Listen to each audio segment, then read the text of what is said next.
Royals baseball from Boston, Massachusetts, and the Royals carry their 8-game winning streak into historic Fenway Park for a 3-game series with the Red Sox. Hi everyone, welcome back to the ballpark with Rex Hudler. I'm Ryan Lefevre, and during this 8-game winning streak, the Royals have been doing a little bit of everything. They've been pitching, they've been playing defense, and they have been some kind of hitting. Oh, I'm telling you, out of all three elements, I think the frenzy-style hitting with runners in scoring position, that's got to be the best. But look how many runs they're scoring. Almost 8 runs a game during this 8-run streak. Like the home runs, that's instant gratification, helps the pitching staff. This is what I like. Runners in scoring position, you got to have the timely hits. They've been throwing them out there at will. It's been beautiful. And we could go on and on about what the Royals did on Wednesday night, but when we come back, we'll talk about Eric Hosmer, not just one of the best games in Royals history, but baseball history.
Kansas City is brought to you by Academy Sports and Outdoors, for all for less. Tell ya, you looking for a bus driver? There he is. Wow, I mean to tell you, a historical bus driver. That's right. That last game he had on Wednesday against those Tigers, he tamed them. Him individually, all alone. Let's see what he can do here in Fenway. He likes hitting here too. And if you add the stolen base, he is one of 3 players since 1920 with a game like that. Not David Price, it's Rick Porcello for the Red Sox tonight.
only have the Royals won 8 in a row, they have won 3 consecutive series against the Boston Red Sox, including one at Kauffman Stadium last month.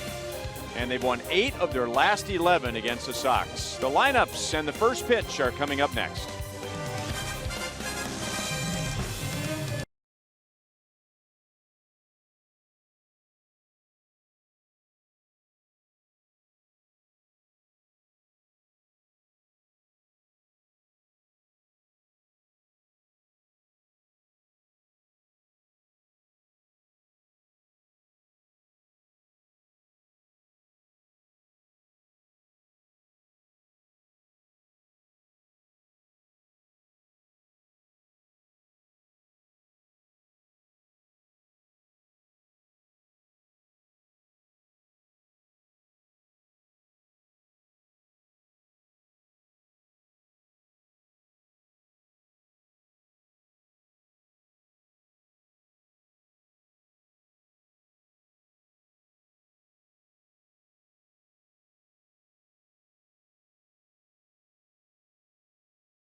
degrees. The Royals begin a 3-game weekend series here.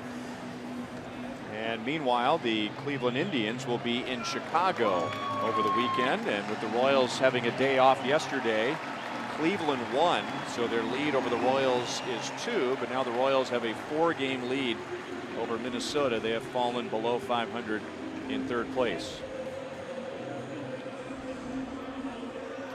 And boy, have the Royals been scoring runs, especially during this 8-game winning streak, averaging about 8 runs per game, which is the best in the major leagues over that stretch. They've hit 18 home runs during the 8-game winning streak, and they have hit home runs 14 in their last 5 games. So we'll see how that translates here at Fenway Park against right-hander Rick Porcello, not lefty David Price. He was placed on the disabled list earlier today. Problems with his elbow, and he had problems with that left elbow in spring training. So the timing might be good for him to allow his elbow to heal and maybe his reputation to heal. He's been in hot water here in Boston after a confrontation with one of the team's broadcasters, who happens to be Hall of Famer Dennis Eckersley. Yeah, it might be good timing for him. Porcello, he'll take the ball anytime. Loves to pitch. Opponents have done pretty well off him, 293, that opponent's average. But anybody that has low walks and throws strikes usually is a good fit for our aggressive offense. Porcello just 25 walks and 133 in the 3rd innings coming in. Fastball, slider, curve, change. You see that 60% fastballs, that's a big number, and so is the average against him there. So look for a heater, look up in the zone, and pilot to bombardier. Go ahead. Red Sox defensively, Rafael Devers. He's a young kid, 20 years old, left-handed batter. And we'll see what he does tonight. There he is. He is the youngest position player in the major leagues, 20 years old. And he is the 9th third baseman that the Red Sox have used this year, after cutting ties with Pablo Sandoval and eating the last 2.5 years of his contract. Inside to Whit Merrifield.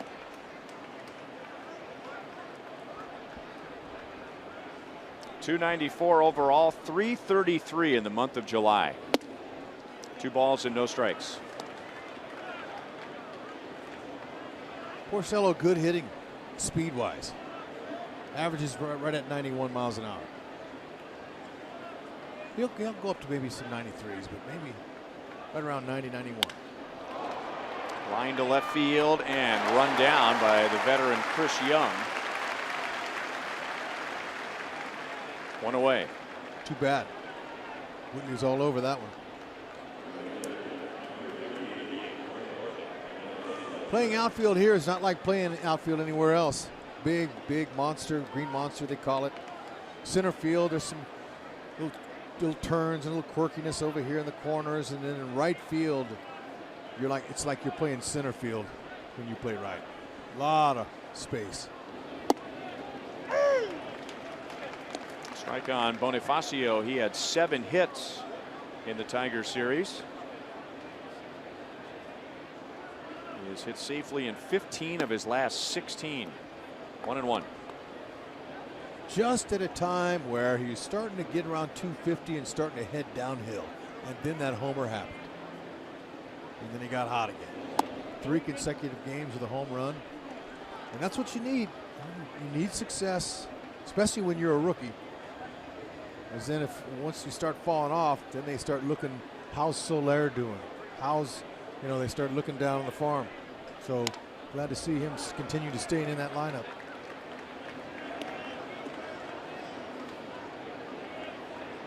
It's a production-based business. No question.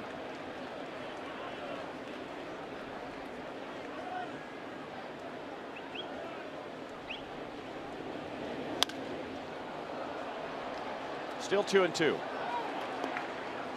It has been an up and down experience in Boston for Rick Porcello, to say the least. His first year after getting a big contract, 9-15, and then last year he won the Cy Young. He went 22-4 with an ERA just over 3, and now tonight he is 4-13. Just missed down and away. 3 balls and 2 strikes. Hey now, it's not easy, but there's a little roller coaster there going on. He's going to throw a strike here, fastball probably. Hey, it's a rare walk. Look at him. Porcello didn't like that. He's walking around the mound already. John Farrell, former major league pitcher, in his 5th year as Red Sox manager, and was the pitching coach here when Terry Francona was the manager. Last year he was outstanding at home, 13-1. The Red Sox were 15-1 when he pitched at home last season. This year 3-7 with a 5 ERA. Run support has been an issue for Porcello. He has not been supported like he was last year, in fairness to him. Strike on Lorenzo Cain. No Big Poppy this year. Big bat take out of that lineup.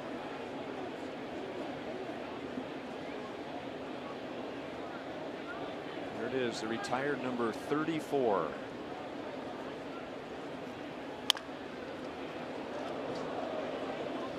Oh, 2.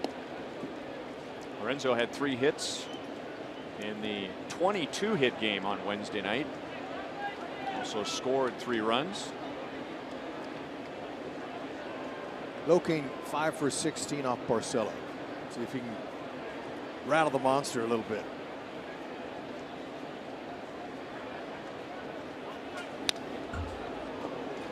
Still 0-2.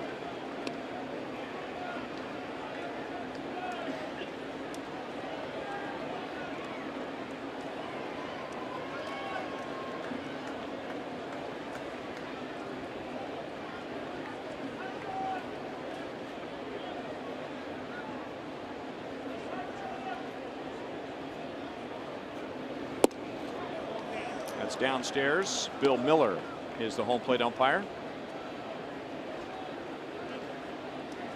You mentioned it, Ryan. Those home runs right there, 23. Pretty even. Lefties and righties can get him. Either side.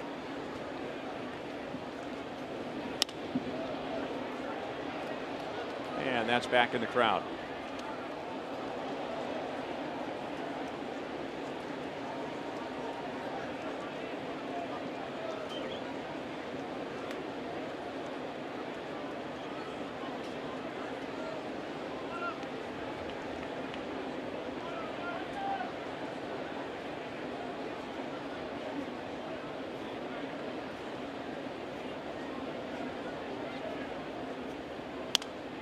Another foul ball.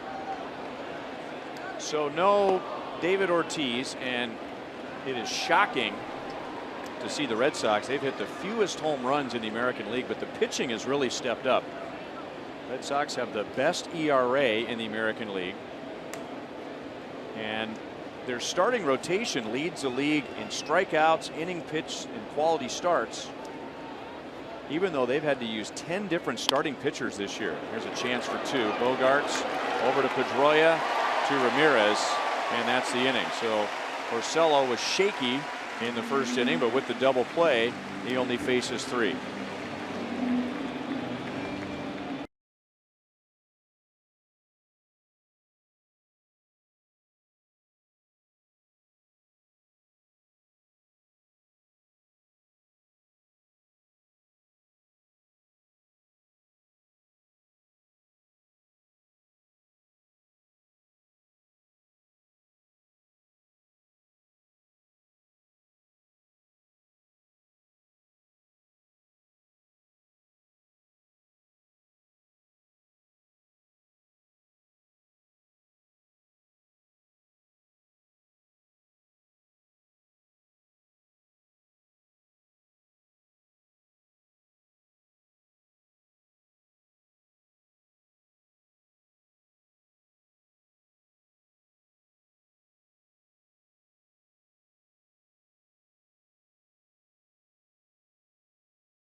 Red Sox offensively in the second half, and there are some new faces since they were in Kansas City last month. Eduardo Nunez will bat second, the DH, the one-time Twin coming over in a trade with the Giants, and the 20-year-old Rafael Devers, he'll bat 8th,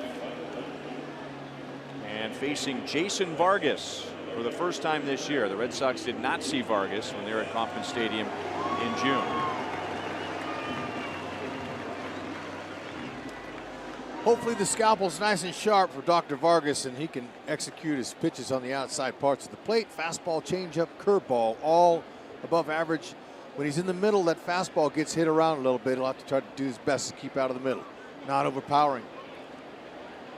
Doesn't have the luxury of blowing it by hitters, so he's got to be Dr. Vargas. Stay on the corners.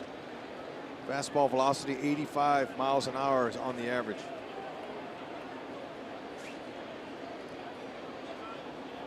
Winless in his last 3 starts. He's due.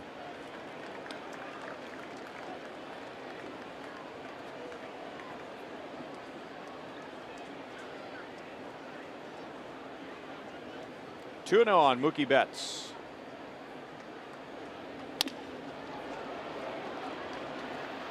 Escobar over to Hosmer, 1 down.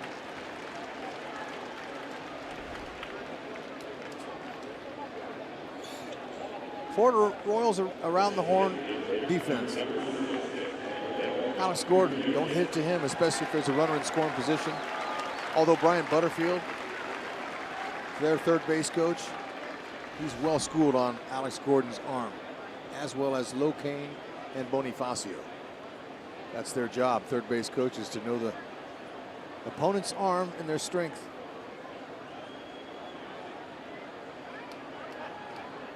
Eduardo Nunez, this is his Red Sox debut.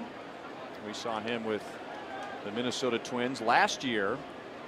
He was traded from Minnesota to San Francisco to give the Giants a lift on offense. This year, from the Giants to the Red Sox to do the same. He could see some time at third base.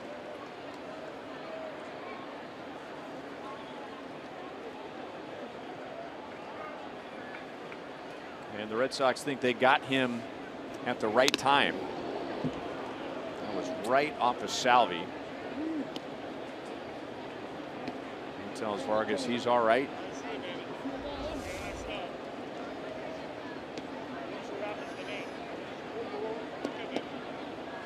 Better the shoulder than the mask. Those foul tips off the mask add up. Not good, but at least it hit him in the padded shoulder. Just inside, 3-1. Nunez, solid ball player. Can still run. Can steal some bases for you. Play anywhere, but he's reliable. That's why he's in the number 2 slot.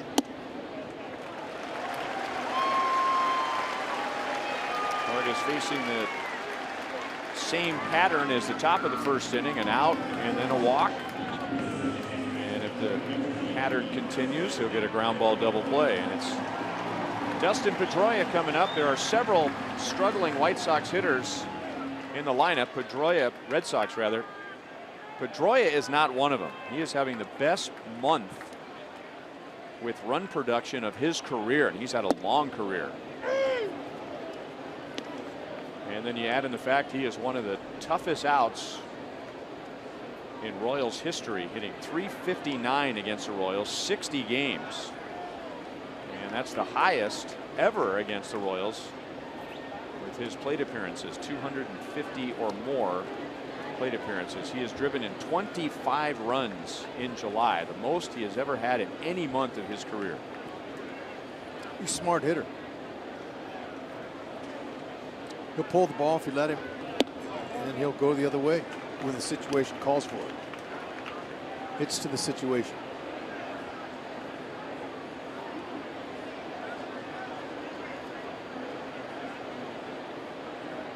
Perfect guy up there to roll a little hit and run, even though he's batting third. I mean, he can handle the bat. Vargy wanting to stay in that zone, but down.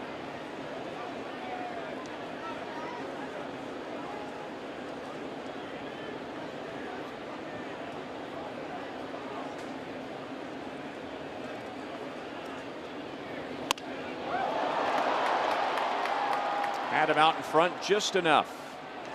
Kane makes a play, 2 down.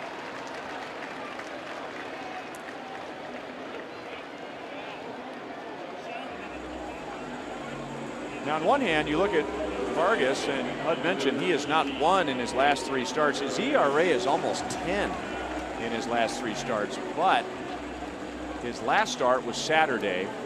It was 99 degrees. The heat index was 112. And with all things considered, he pitched well, giving up just 2 runs in 5 innings. And he said after the game that he had some trouble with his curveball because of the humidity. His hand was moist the whole day, just couldn't quite get the grip that he wanted, and he got hurt with his curveball. I don't think that's going to be a problem tonight. Nope. And it wasn't just a problem for Vargas. Anybody who pitched that day or that week had issues. And I remember broadcasting in it, talking about not making excuses for players, but 112 heat index is unhealthy for anyone. But to go out there and try to pitch, as I talked to Kennedy about it, he said he's never pitched in any heat like that in his life. He said it was unbelievable. It's hard to focus. His head was throbbing. You could see how red their faces were. And after a certain amount of pitches, that was it. And then he got to the nicer weather in Detroit and gave up 1 run in 6 innings. Yep. I mean, Duffy cruised the first 2-3 innings, and then it's like he hit a wall. Started leaving his pitches up. Remember, they were hitting him. Offense gave him a big lead, but it got to him. That heat.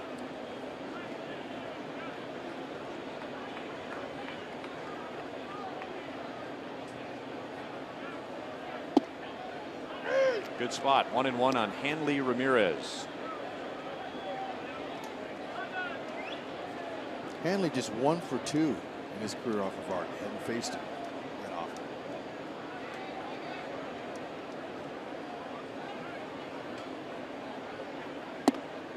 Overall this year, Jason Vargas has really been a lot better against right-hand batters than left-hand batters, so you would call those reverse splits. But in his last 3 starts without a win, some of that has to do with what righties have done to him. 223 in his first 16 starts, but 373 in the last 3. 2 balls, 2 strikes. And the immediate conclusion that you could take from that is that maybe his changeup hasn't been what it normally is in his last 3 starts, because when his changeup is on, he gives right-hand hitters fits. And sometimes they swing so hard their helmet comes off. Hope to see that one again. Yeah, and then I mentioned at 85, down the middle, up here, that doesn't get missed. They hit it. So he's really got to concentrate on locating, putting it where he wants it, changing speeds. Didn't want the count to run to 3-2. Salvi's reminding the fellas with 2 outs and 3-2 of the plays at first base. Any ground ball.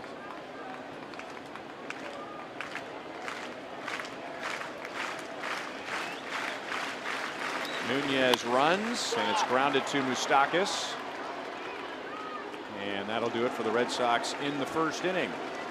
Eric Hosmer. How will he back up what he did on Wednesday in Detroit? He'll lead off the top of the second.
Sunday, the Royals hit back-to-back-to-back home runs. Well, yesterday, the Washington Nationals against the Brewers hit back-to-back-to-back-to-back home runs, and 5 altogether in 1 inning. Strike to Eric Hosmer.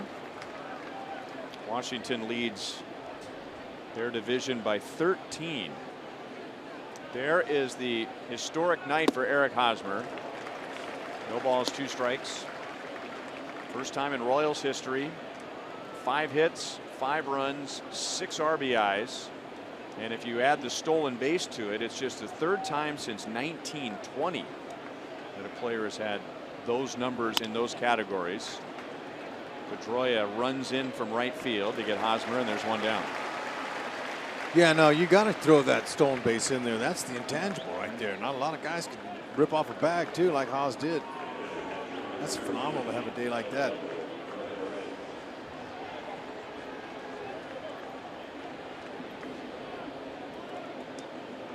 And now the well-rested Salvador Perez. Salvi came out of the game in the 5th inning on Tuesday. He did not play on Wednesday, and then yesterday was an off day.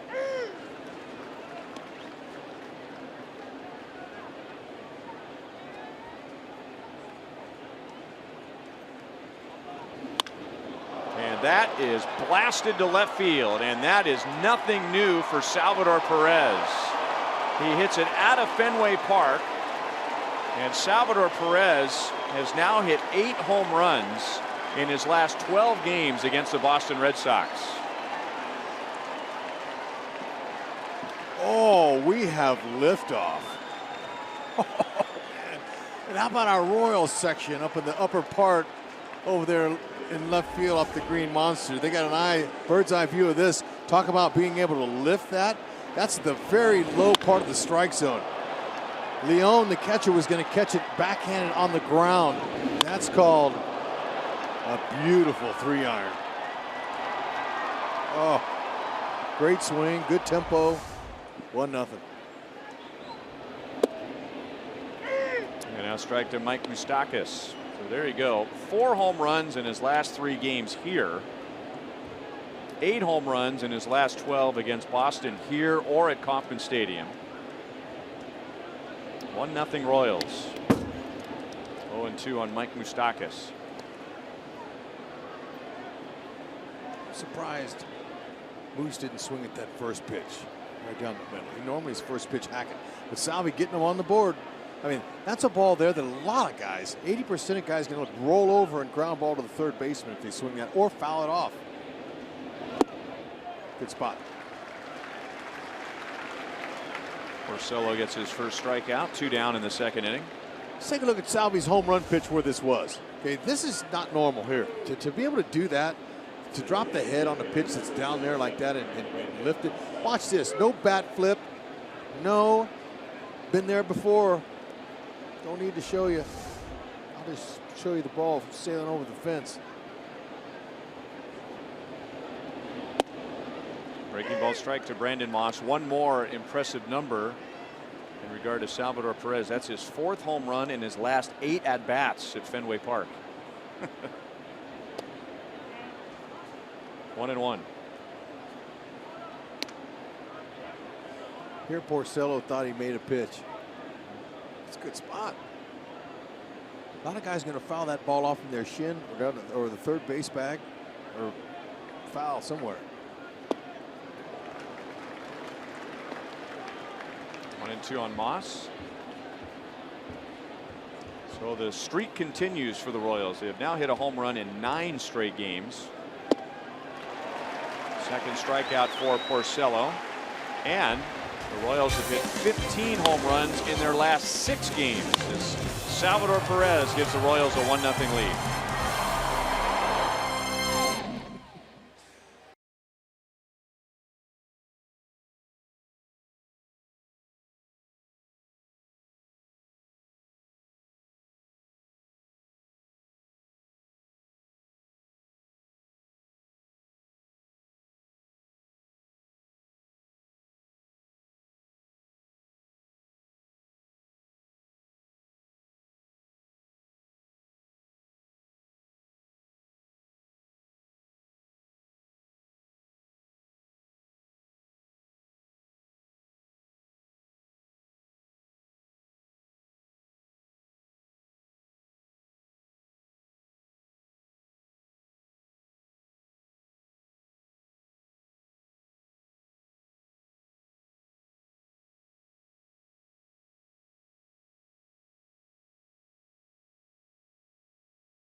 Here at historic Fenway Park, and that means always have to come out here to the Green Monster, Joel Goldberg, up in left field. And we talk about it every single year. Playing the field can be challenging here, but for Alex Gordon, he said it's normal to him now. The biggest challenge, he said, is not getting caught on a fly ball in the middle, whether to play it off the wall or to try to catch it.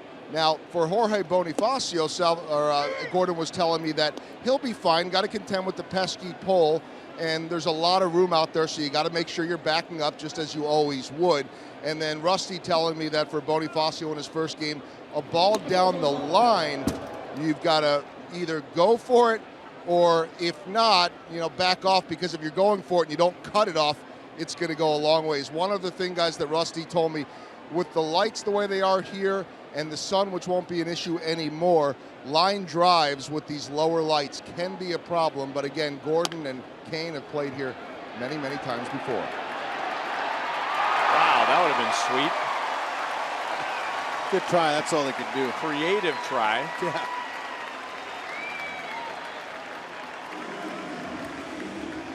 A behind the back glove shovel. Would have worked. Almost had Haas led him a little bit on that, but look, Haas is great with the glove, but tough on the no-look pass. Bradley knew he had an infield hit when he left the batter's box. That's the first hit against Vargas, and now Xander Bogaerts. 284, but he's one of the struggling Red Sox hitters at the moment.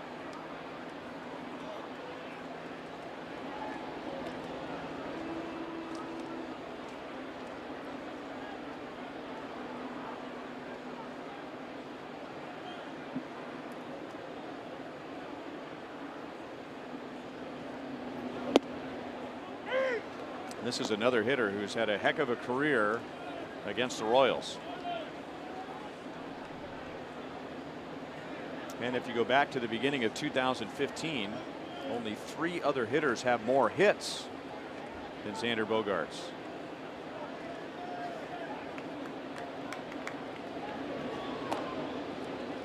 Jackie Bradley has 5 steals, been caught twice.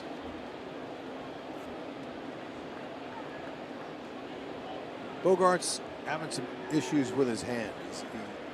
He got hit by a pitch. He's been struggling.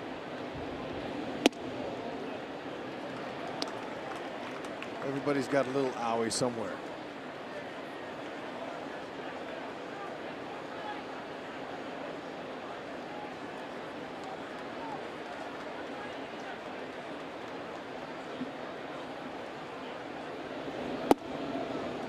Good pitch at the knees, 1-2.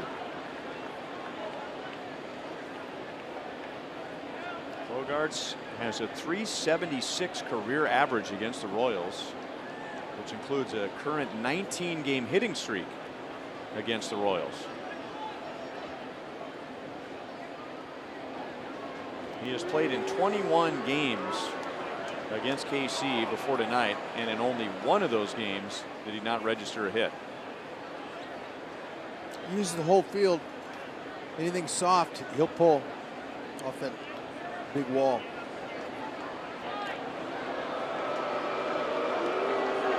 Barkley keeping him close. Fans at Fenway not liking it, but wants to keep him there. Bogaerts is ground into 11 double plays. Vargy, he can roll him. He's induced 13 this year.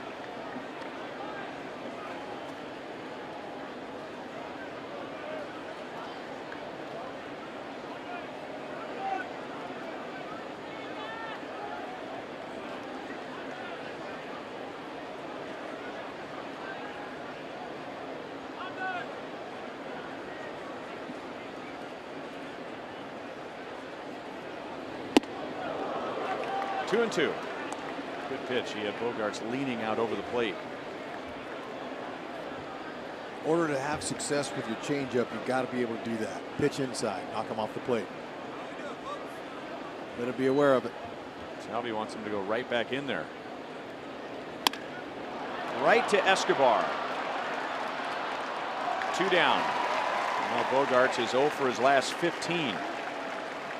what that inside pitch was designed for. That's what Salvi was thinking. To get it in enough. And it ended up being a little bit more out over the plate, but you're going like that. Take a little 2-3 hopper. Routine. And with that McDouble play, McDouble sandwiches are only $1 tomorrow. That's at participating McDonald's in the greater KC, St. Joe, and Lawrence locations. Curveball's outside to Chris Young.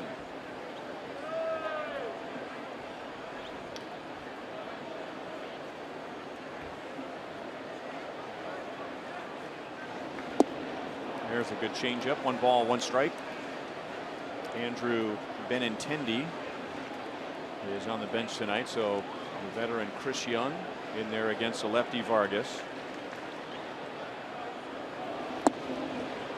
Another changeup, 1-2. Missed over the middle, but he was down.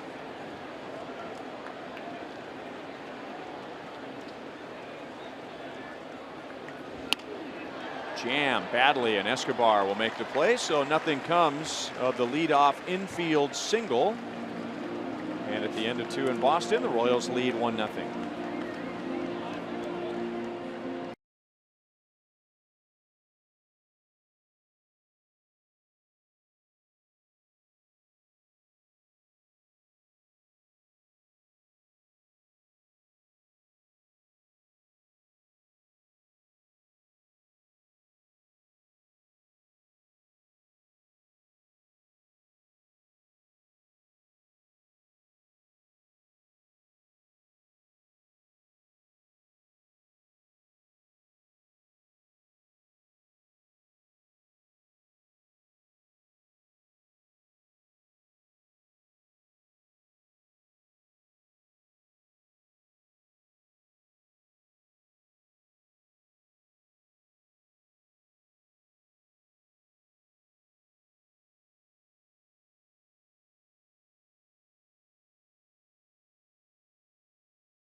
Some from northeast Kansas.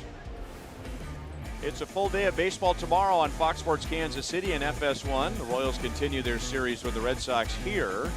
Coverage begins at 5:30. FS1 has a doubleheader with the Giants and Dodgers at 3, followed by the Reds and Marlins at 6. And of course, all the games are streaming on Fox Sports Go. 1-0 Royals on a Salvador Perez home run. 1 strike on Alcides Escobar. Put an end to an 0 for 15 on Wednesday with a couple of hits and 2 RBIs.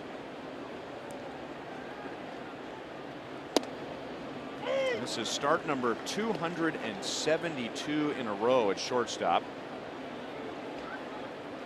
That is the longest active consecutive game streak in the major leagues. Strike 3 over the outside. Whiskey has a word or two for Bill Miller. Porcello not messing around. Too close to take. Good spot. Lit all 3 of those right in the same area. Hard for a hitter to hurt you with good location there.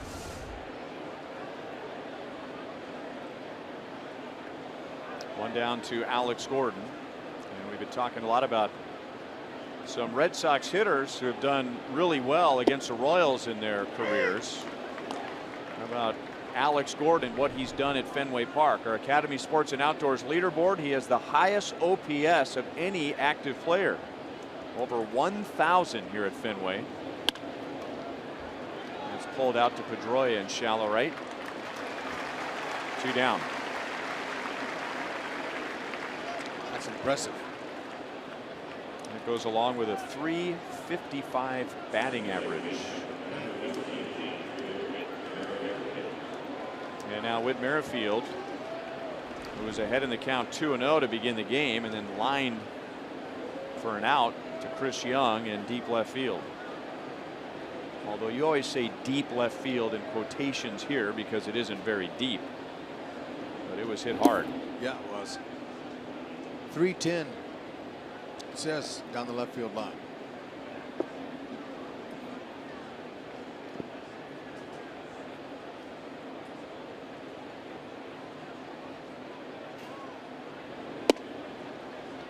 It is very deep in right, 380 to straightaway right, unless you could hook it inside that pesky pole. And then you just have to hit it 303 feet. 2-1.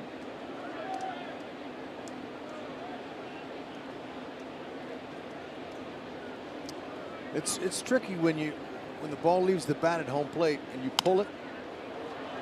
It's a pop-up.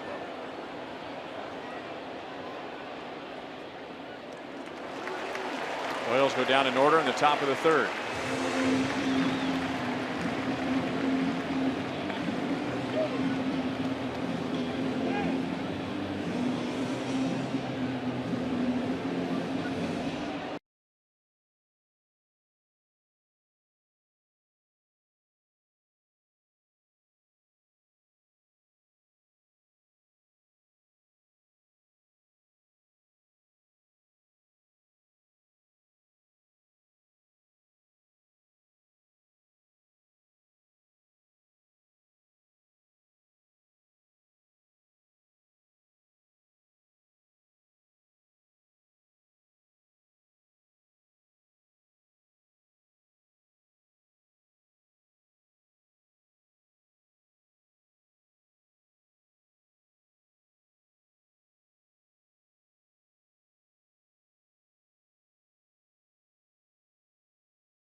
Kansas City is brought to you by the Chevy Silverado, the most dependable, longest-lasting full-size pickup on the road. Find yours at your local Mid-America Chevy dealer.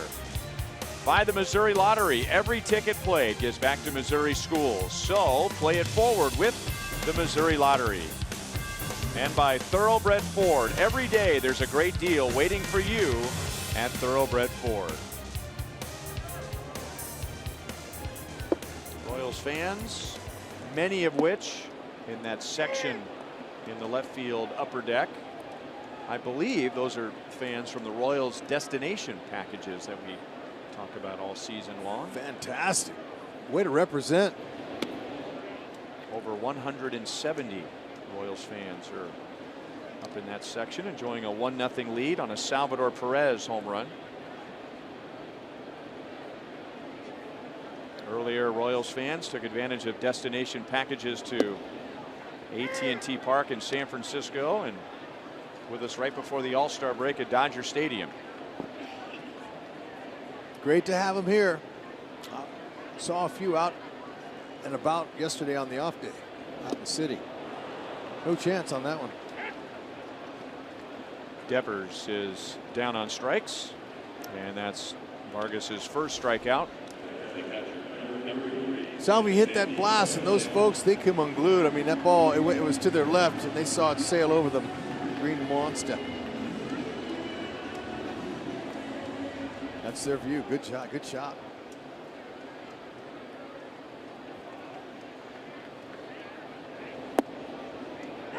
Sandy León, Red Sox catcher, batting ninth. Had a breakout big league season last year, hitting over 300, but down to 242 this year.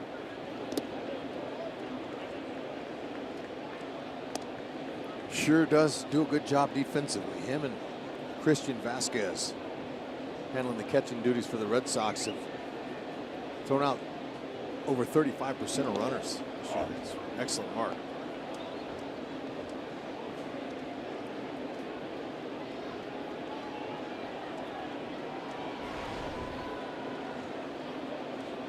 Last season at this point, he was hitting .388.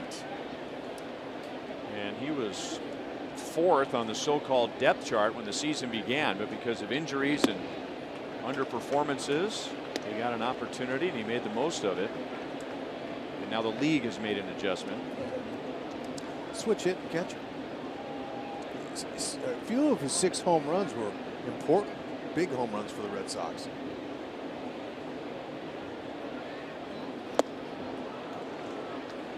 Three and two. Vargas allowed a 1-out walk in the first, worked around that, gave up a leadoff single in the second, and got a ground ball double play in that inning.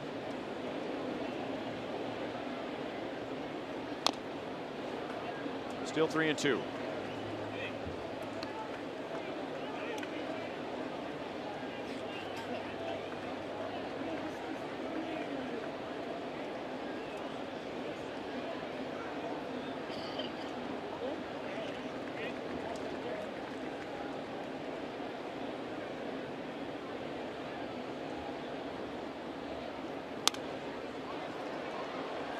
We'll do it again.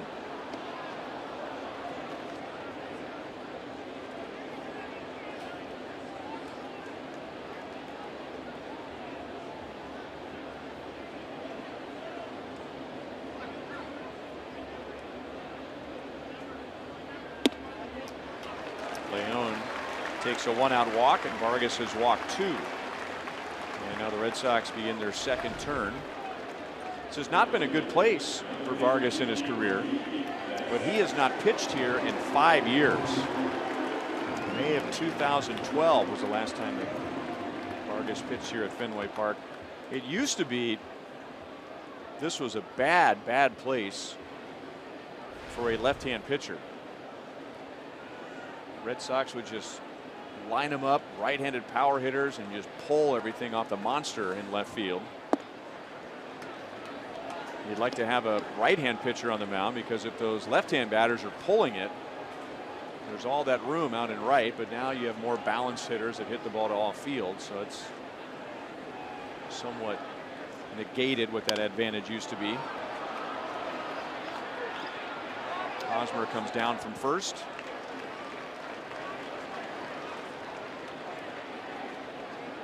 Two down. Yeah, I was saying earlier, when you hit a ball in the air left field, you pulled it, and you're thinking, oh man, I just popped it up. You have to run hard and bust it out of the batter's box in order to get to second base safely in case it hits off the wall. And I hit a few fly balls here when I was a player, and it's deceiving.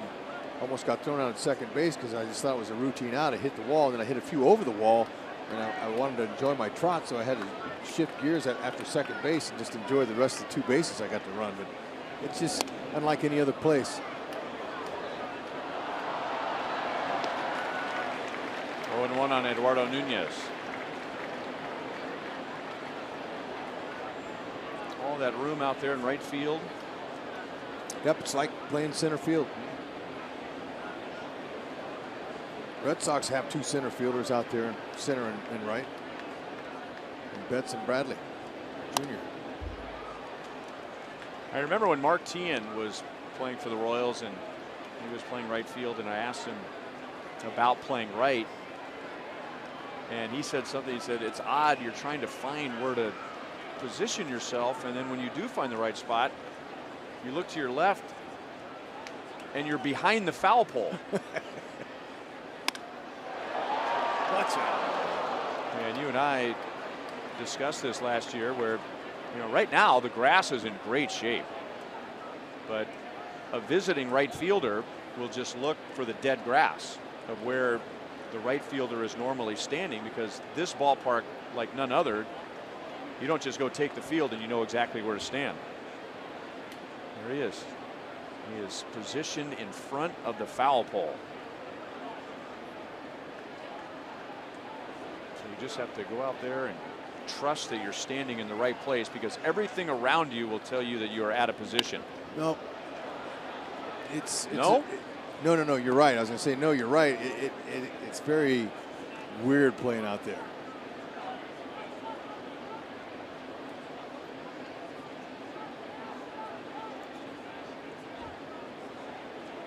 And you hear the people too. Off of Moustakas' glove, and now it rolls into shallow left, and the Royals are fortunate that the runner at first was Leon. He stops at second base, and Nunez has his first base hit as a member of the Red Sox.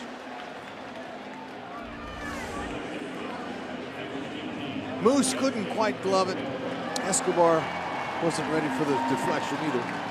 I don't think they'd have thrown Nunez out anyway.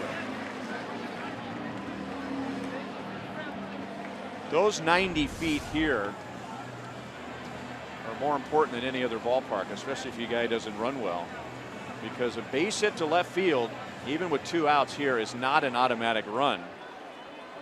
And forget about the Royals having Alex Gordon in left field. Any left fielder is just going to be playing a lot more shallow than you would in another ballpark. So keeping Leon at second base could be a big play in this inning. You're correct. Alex has 7 outfield assists this year. Bonifacio in right has 4. Locane has 3 in center.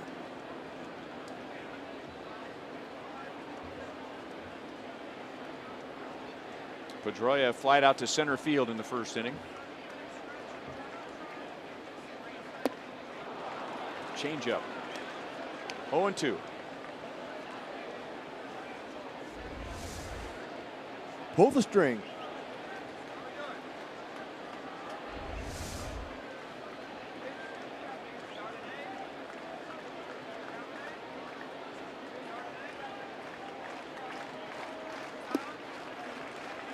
One ball and 2 strikes. When the Royals took 2 out of 3 from the Red Sox last month, Dustin Pedroia did not play. Remember, he had gotten hit in the back in the series before in Houston, so he missed all 3 games. And he's been one of the most clutch hitters in the American League this year. Yeah, he's raking. He's just under lava hot in this situation right here. Out to Escobar. Just in time to get Pedroia. So Vargas maneuvers around a walk and an infield single. Boston strands 2. And at the end of 3, the Royals lead 1-0.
21 home runs for Salvador Perez. So with just a little more than 2 months ago in the regular season, he is one shy of his career high.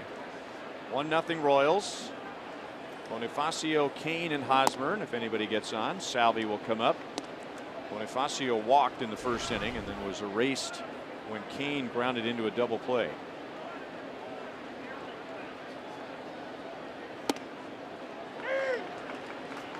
Our Kubota power stats. Look at the Royals 1-2 hitters, Merrifield and Bonifacio, since the All-Star break. They have the second highest average in the league, third best on base percentage, and the highest slugging percentage. 2 balls, 2 strikes. How about that? 1 and 2 guys. Most home runs, 7 combined.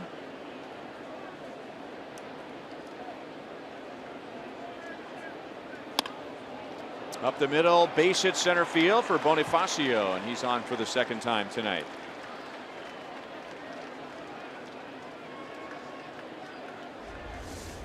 Mo Lottery's Fox Tracks will show you right down the middle, center cut, perfect. Just hit it right back where it came from. Get it by the pitcher, you got a base hit, especially with that top spin.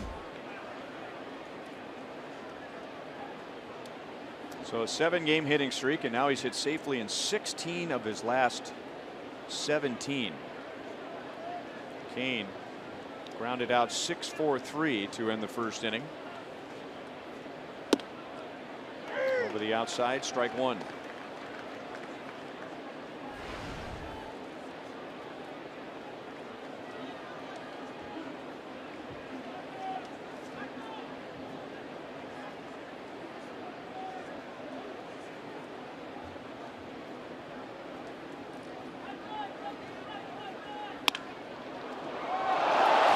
Third on a short hop.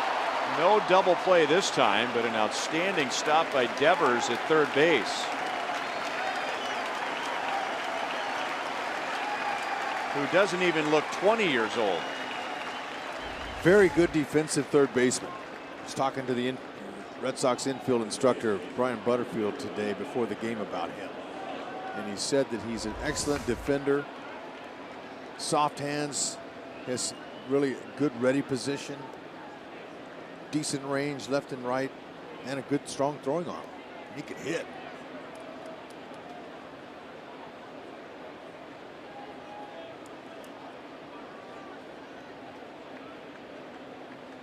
And now Hosmer with a runner at first, 1 out.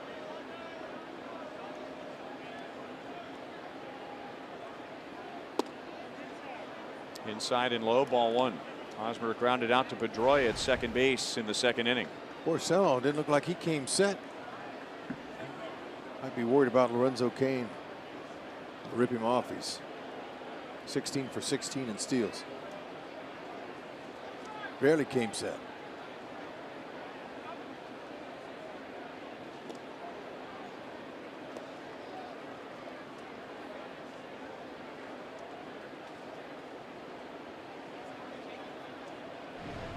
Veteran pitchers, they'll vary their holds. Sometimes he'll come set and throw over quick. He'll hold, then go home. And other times he'll set and go. So there's 3 different variations a guy can do to help to keep the base runner close. Porcello uses all of them.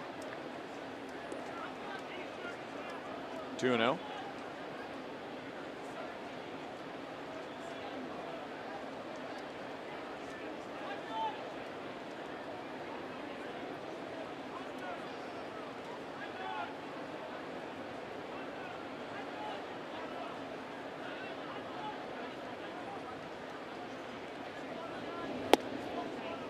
Changeup. 3 balls, no strikes.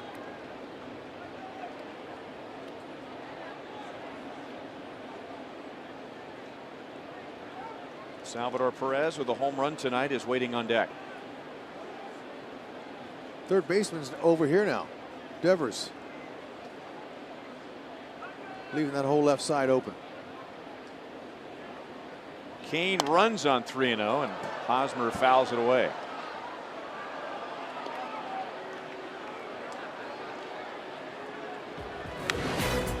Our Toyota League leaders, and with 5 hits in the game on Wednesday night, only Jose Altuve has more hits in the American League than Eric Hosmer.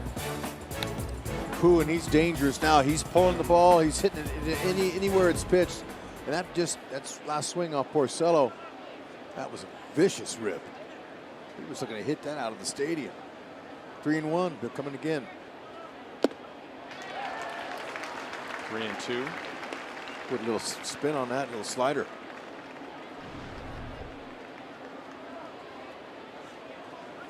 Tough to get him out when he's hitting it up the middle or going to left field.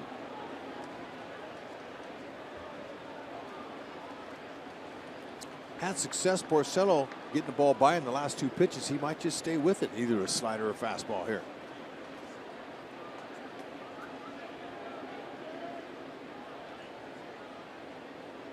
Kane runs, and Hosmer pounds it foul.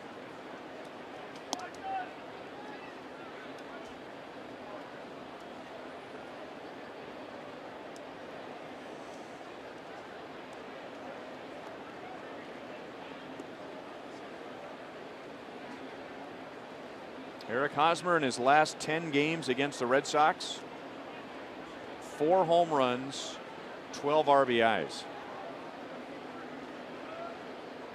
And we showed you how well he's done against Porcello in the past.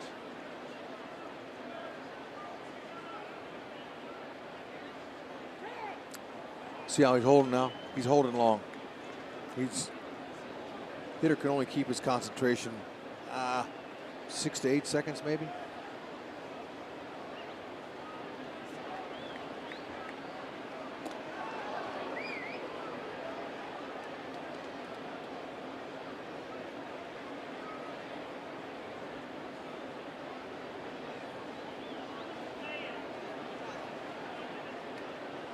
Tied with Whit Merrifield with 16 stolen bases to lead the Royals. There he goes, and Hosmer grounds it through that wide open left side, and now a race to third base, but the ball is bobbled by Chris Young.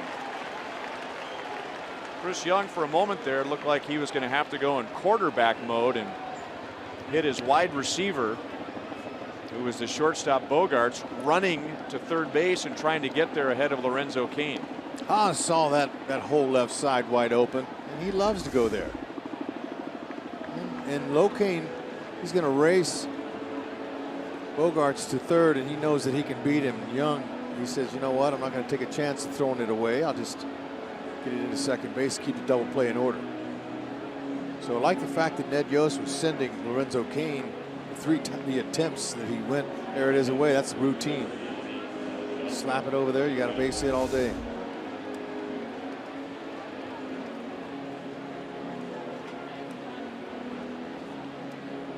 So there you go, another base hit to the opposite field for Hosmer. More hits to left in any other direction, and now Salvador Perez, who is already homered.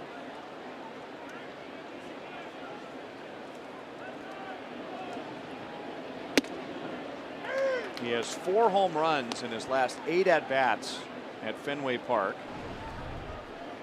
and he has 8 home runs in his last 12 games against the Red Sox here or there.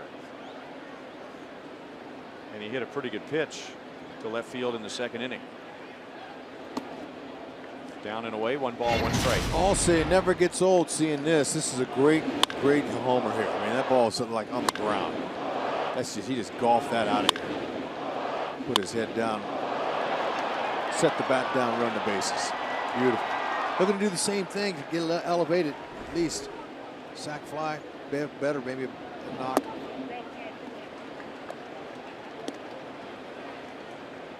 It was the 24th home run allowed by Porcello.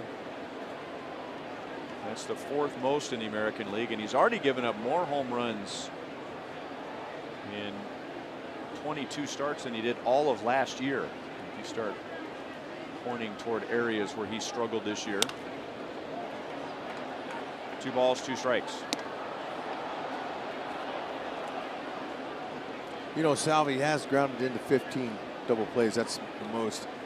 I'd be surprised to see if Hosmer's moving here with 2 strikes, just to see if they can stay out of it. If he does hit a ground ball, he can score the run. They won't be able to roll him up if Haas is going on the pitch.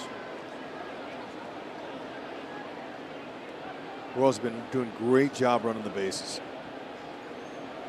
Hosmer is running, and it's fouled away. Haas is 5 for 5 in steals. But they're just like Lorenzo Cain taking that extra base there that was in front of it. Everything's been clicking, not just their offense and the pitching, but the base running too.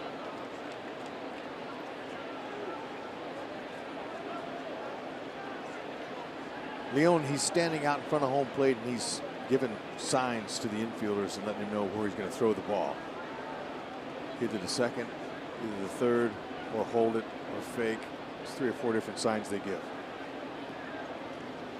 Not running. And it's a good thing he wasn't running. Salvi wanted to know if he swung at a strike. That's Porcello's 4th strikeout tonight, and a big one with a runner at third and less than 2 outs. Was his off the plate.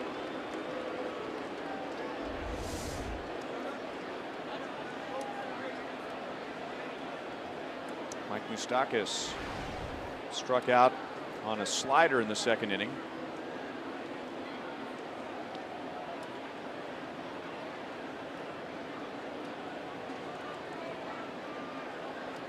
First and third, 2 down.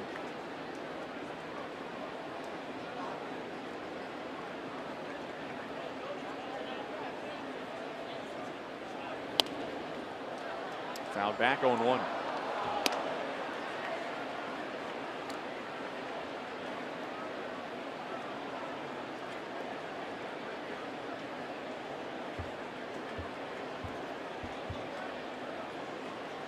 Mike Moustakas still sitting on 29 home runs. Looking to get to 30 faster than anyone in Royals history. 1 ball, 1 strike. He has 363 at-bats. The Royals record is Gary Gaetti. Back in 1995, Gary Gaetti got to 30 home runs and 410 at-bats. Moose will get that.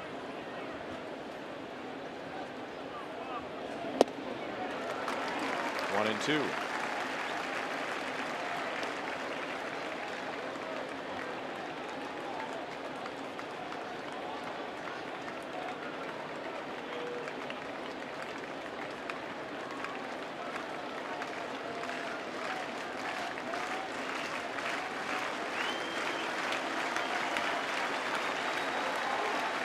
Hosmer runs and no throw. So number 6 for Hosmer, and now 2 in scoring position for Moustakas. There you go.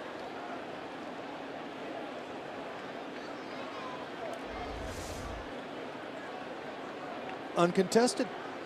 Leon just put it in his pocket. And now Moustakas wants to tear a page out of Hosmer's book here. He's got a lot of room on the left side. Just slap it in there.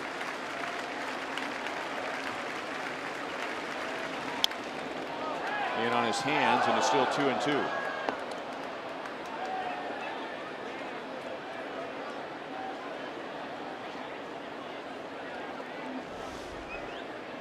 He likes to pull the ball, that's for sure. They're defending right here and right here. They're not giving him all of the left side, but he's got 14% over there at the shortstop side, right there. Roller there, you got 2 ribbies.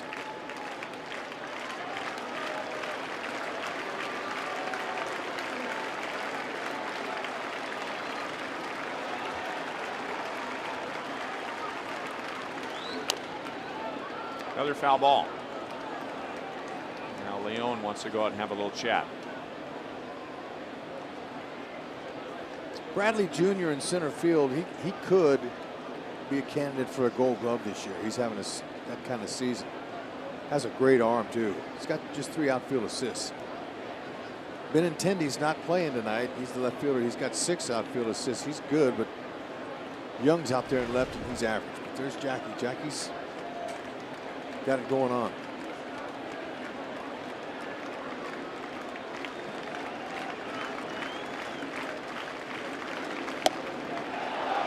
Full count.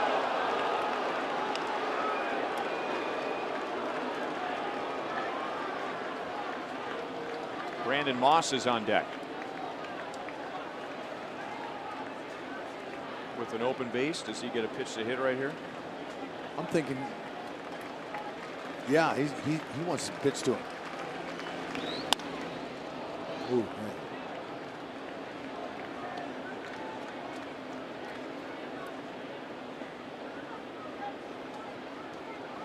Pitchers, sometimes they're very competitive.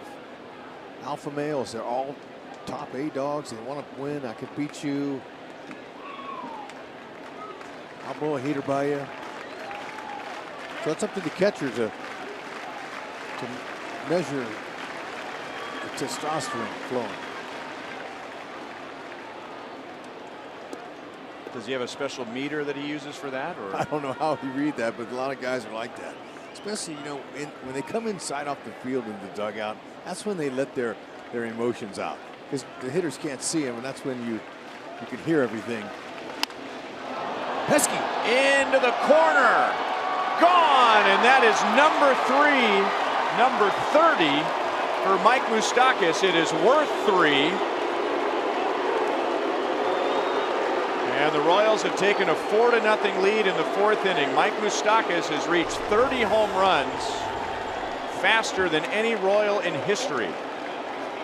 And it's not even close. I think if he'd listened to you, he would have had the bases loaded and taken a chance with Moss. Instead, trying to sneak a piece of cheese by Moss. By Moose. Here's the sequence. You see him. He's all over the strike zone, doing a pretty good job pitching to Moose, but he's gaining confidence. See, he's fouling him off. He's thinking he can beat him. And then, like I just said, he believes in it. Moose, seeing that many pitches, bound to miss with one, and that was it. I thought it might have hit the pesky pole, but it went just to the left of it. Great. And congratulations, Moose. And Vargy, there you go.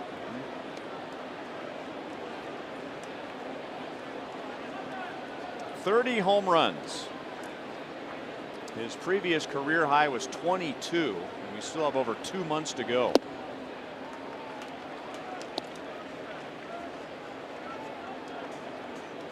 And the Royals have scored all 4 of their runs by way of the home run tonight.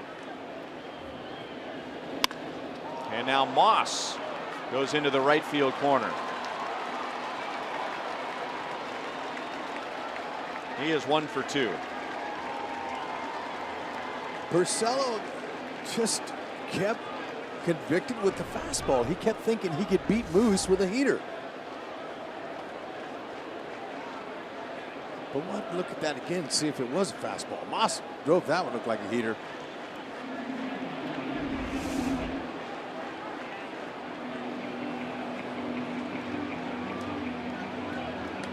Carl Willis is going to say, hey, look now, you had a chance. Why don't you, there's 2 outs here, let's get a pop up and get out of it and get back in the dugout here.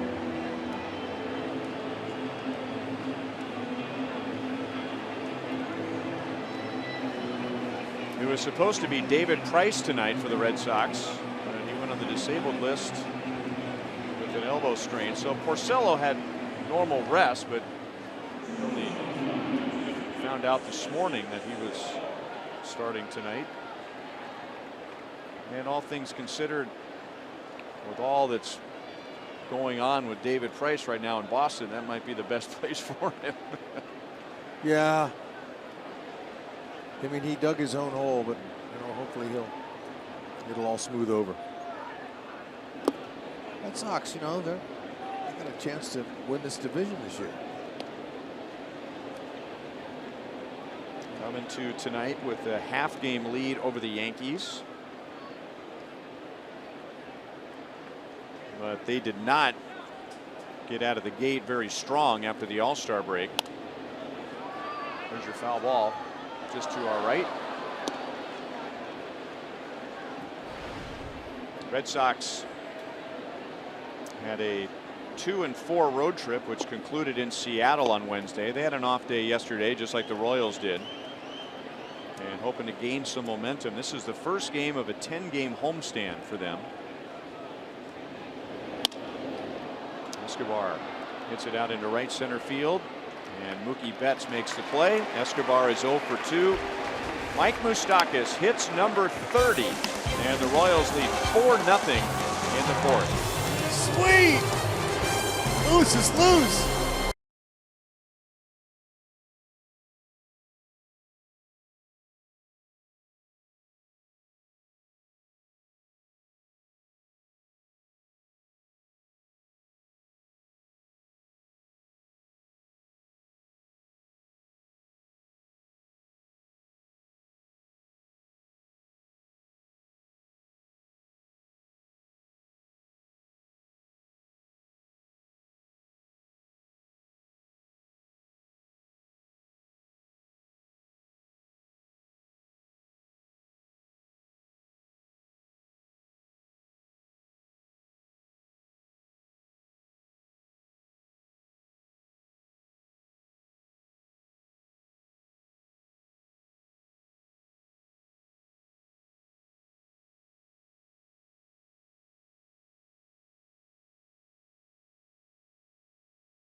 Fans, you can secure your access to potential postseason home games with the postseason push ticket offer. Place a $250 deposit on a full or half season ticket plan for next year and get an exclusive ticket opportunity throughout the 2017 postseason. This offer is limited, so you want to take advantage now at Royals.com/postseason push.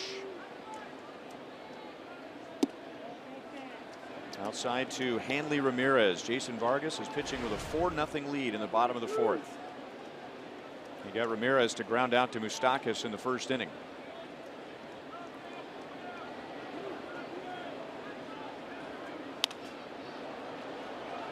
Out of play, 1-1.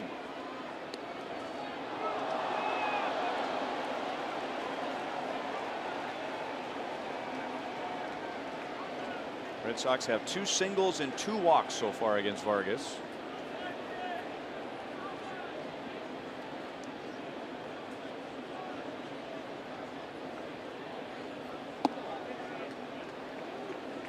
Two and one.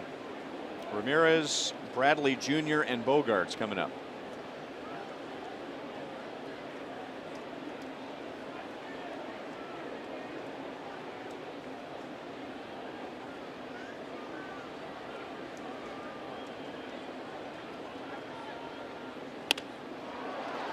Right center field, and caught by Kane. Bonifacio was also there, but he heard Kane calling for it and was able to peel away to avoid a collision. 1 down. Center fielder usually takes all he can get in Locane. He's been out there for several years now. The corners know him very well, and he's going to take this. Bonifacio, he saw him coming and veered off to his backside there. A sure routine catch for Locane. Jackie Bradley Jr. had an infield single against Vargas in the second inning, and he has had a great year this year against left-hand pitching.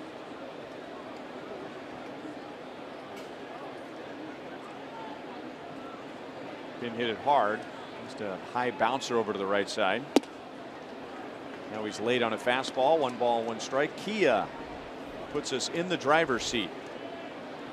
343 against lefties, second highest in the major leagues, Jackie Bradley Jr. And he has the 4th highest OPS, so it's not just a bunch of singles.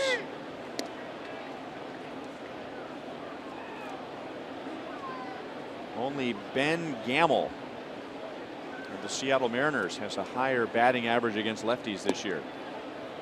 2-2 on Bradley. Whenever I see a stat like that, you know, you don't see as many lefties as you do righties. It's always got to go back to their shoulder. They're able to stay in on breaking balls. They're able to keep that shoulder tucked nicely. They're not leaking. Shallow left, and Gordon makes the play. 2 down.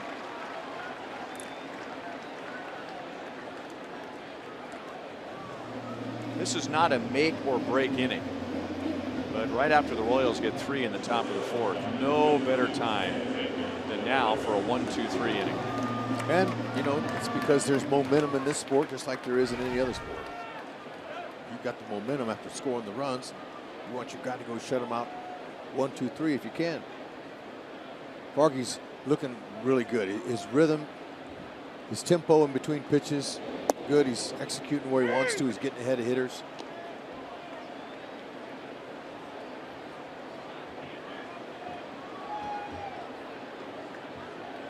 Only 1 long inning so far, 23 pitches in the 3rd, but no harm done in that inning.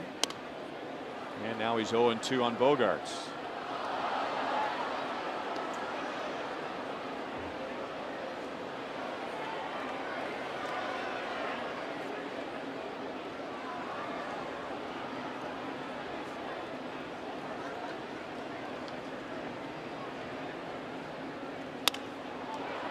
To Escobar, and he got the 1-2-3 inning. So the Royals offense back to the plate with a 4-0 lead against Rick Porcello.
And Mike Moustakas.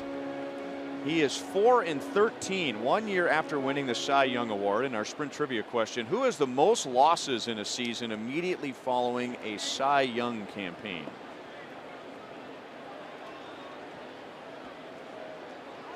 Thirteen's a lot. What era are we talking about now? This could go anywhere, right?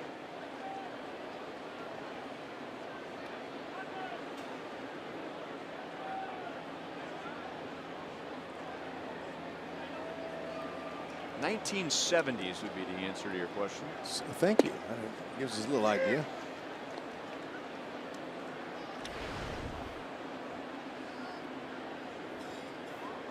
Cy Alex Young grounded out to second in the 3rd inning. Cy Young Award winners in '70.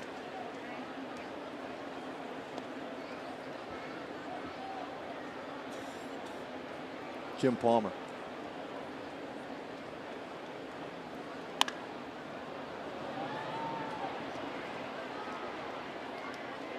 Chris Young will take care of it. 1 down in the 5th inning. 1970s. American League or National League? come on, there's 20 of them in the 70s. How close were you paying attention to Cy Young winners in the 70s? I was just born in '60, so I was a young guy. Okay. Was he 71? Okay, so, was he a righty or a lefty? Okay, he was a lefty. Steve Carlton.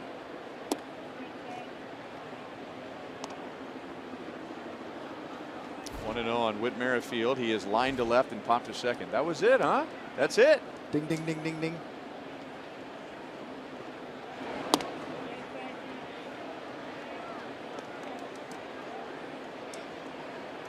$20. 20. Yikes. Off the end of the bat. A lot of spin. Oh. And Ramirez just gets to the bag in time. See how that ball came out of his glove, though?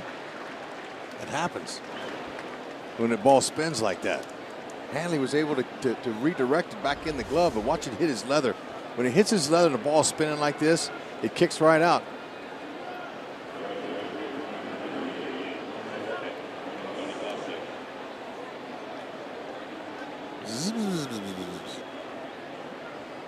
Yep.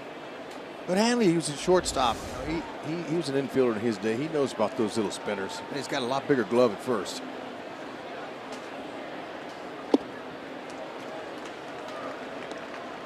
Hey, Holtzy.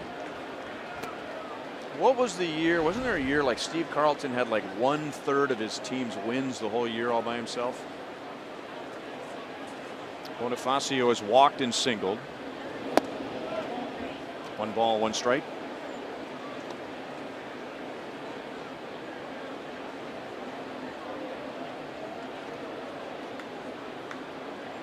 Salvador Perez hit a solo home run in the second. Mike Moustakas, his 30th of the year, a 3-run home run in the 4th.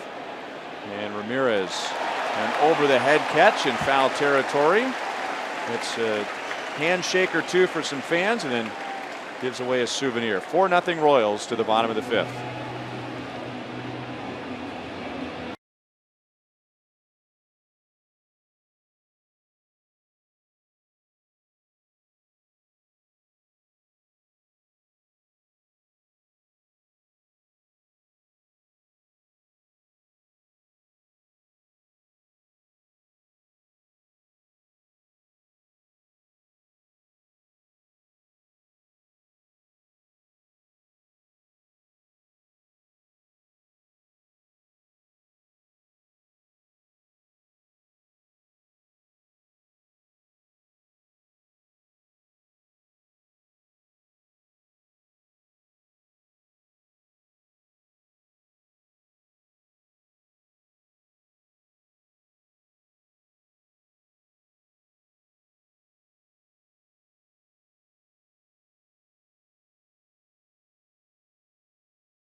Make sure to get your KU night theme ticket for August 18th when the Royals take on the Indians. Fans with this theme ticket will receive a limited edition KU branded Royals cap courtesy of Fox Sports Kansas City and Rally House. Royals.com/theme tickets. As Jason Vargas pitches to the lower third of the order. And he gets a pop-up on the first pitch. Mike Moustakas, who has a 3-run home run tonight, will take care of it. Chris Young is 0 for 2 as we welcome in Jeff Montgomery, and I don't think anyone was concerned about Jason Vargas, and he pitched well in the heat in his last start, but this looks a lot like Jason Vargas April, May, and June, doesn't it? Yeah, it really seems like he's hit it stride here too, as the innings have kind of gotten his, under his belt a little bit. It seemed like some of the first few innings he was really struggling, maybe missing very wide in the strike zone. He threw some pitches. He bounced a few pitches, threw a few pitches to the backstop. So I was a little concerned, but it almost seems as though that changeup has kind of got him right back into his game.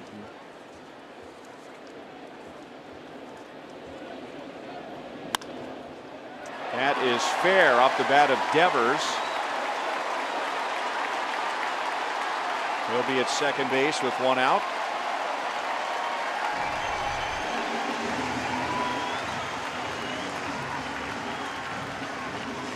That is his first base hit at Fenway Park. Just kind of went down and got that one. I think Vargy kind of liked the location.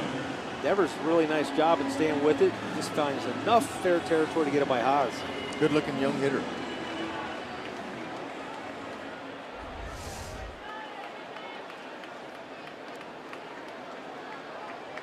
Got his first big league home run earlier this week when the Red Sox were in Seattle. Sandy Leon with a runner at second base, one out.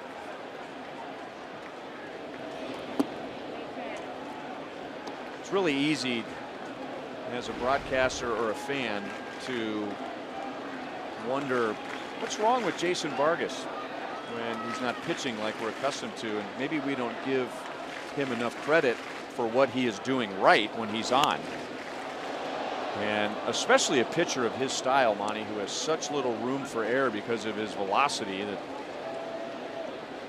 there are very few pitchers in this game that have the precision that he does. Well, and when you're a type guy that needs to be precise with your pitching, and when things are going so well, you're really on cruise control. You're not having to think a lot about anything.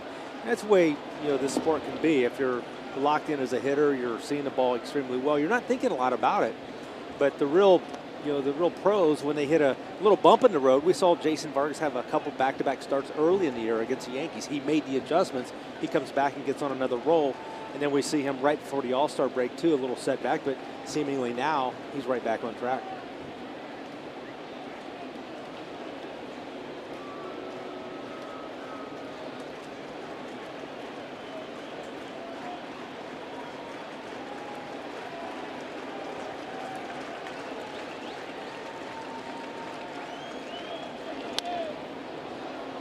Two and two on Leon. And he's facing an offense that has really scuffled since the All-Star break.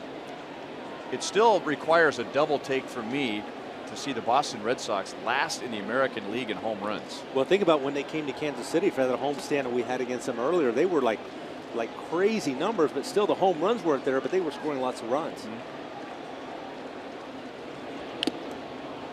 Off of Salvi's glove, still 2-2.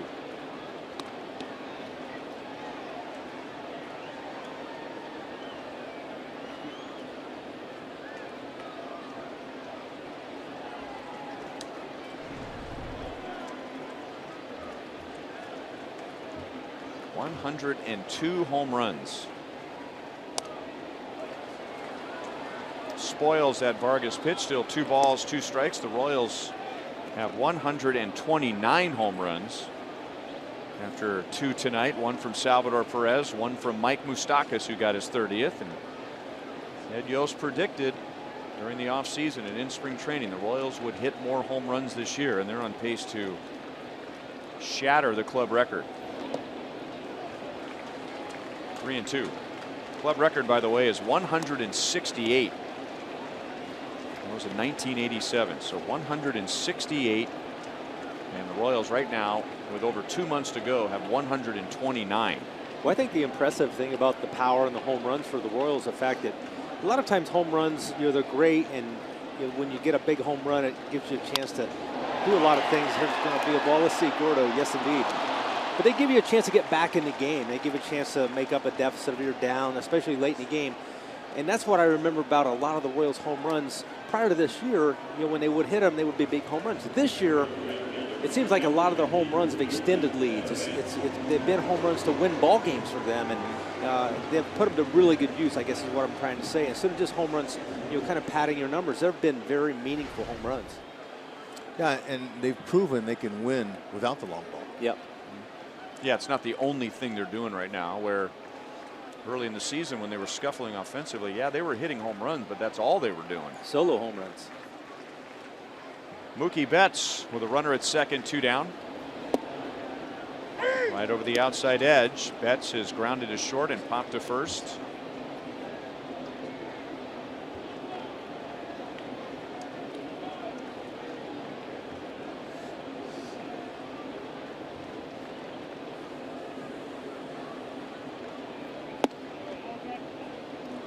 One and one.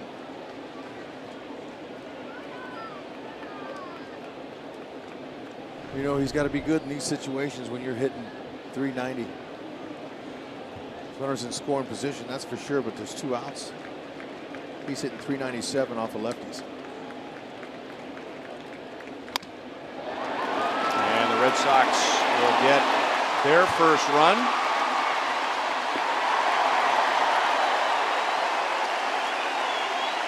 So Devers double. And Betts gets him home. It's 4-1 KC in the 5th inning. You know, Devers, very thick, 20-year-old, is strong. Didn't think he could run like this. But I thought that ball was hit so hard. Alex caught it on his backhand side like he did when he was a third baseman. And I thought he might have had a chance to throw him out, but look at him go. Devers runs well.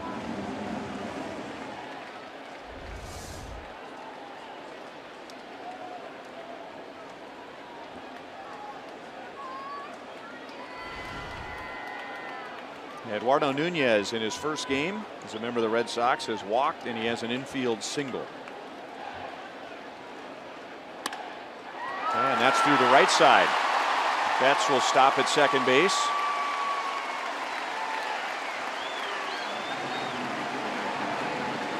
And now the tying run comes to the plate, and Dustin Pedroia.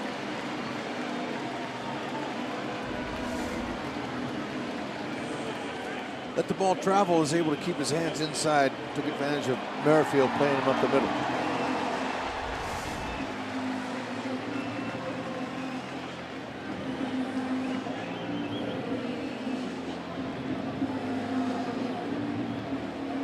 One thing I like about Jason Vargas when he's on the mound, never seems to get in any kind of a hurry or any kind of a panic, regardless of the situation. He stays with it.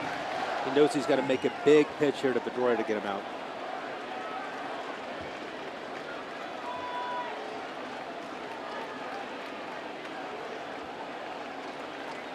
So far, Pedroia is 0 for 2. Slow curve is in for a strike. Dustin Pedroia has driven in 25 this month, leading the league, and the most productive month for him in his career. 1 ball, 1 strike.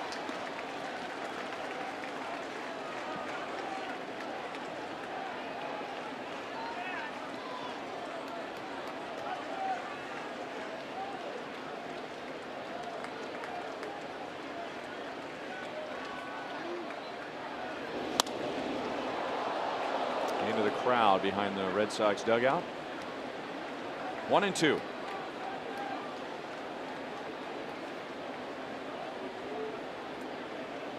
Joel and I were looking at some numbers earlier this afternoon, and Pedroia's got 54 RBIs, but only 6 home runs. So he's finding other ways to drive in runs. Yeah, he's a smart hitter. Was talking about how he sprays the ball around, hits to the situation. Out to Moustakas, and that would have been a tough play throwing to first. Betts helped him out by stopping and allowing Moustakas to get to third. Salvador Perez has homered. So has Mike Moustakas.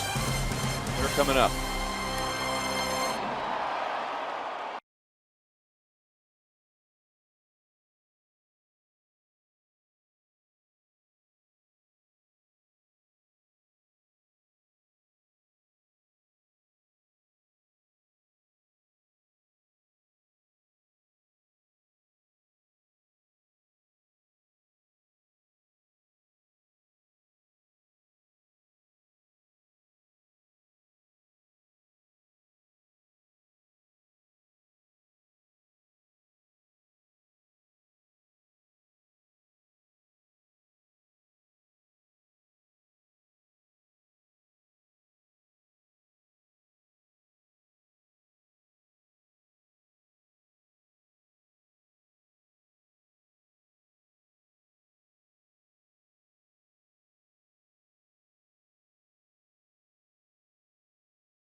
All rise. There he is again. Judge, you can't sneak a piece of cheese by him. Hardly rare. Inside, he'll take you deep that way. He'll pull you, go to center, go to right. He's tough. He hit that home run off of Pruitt.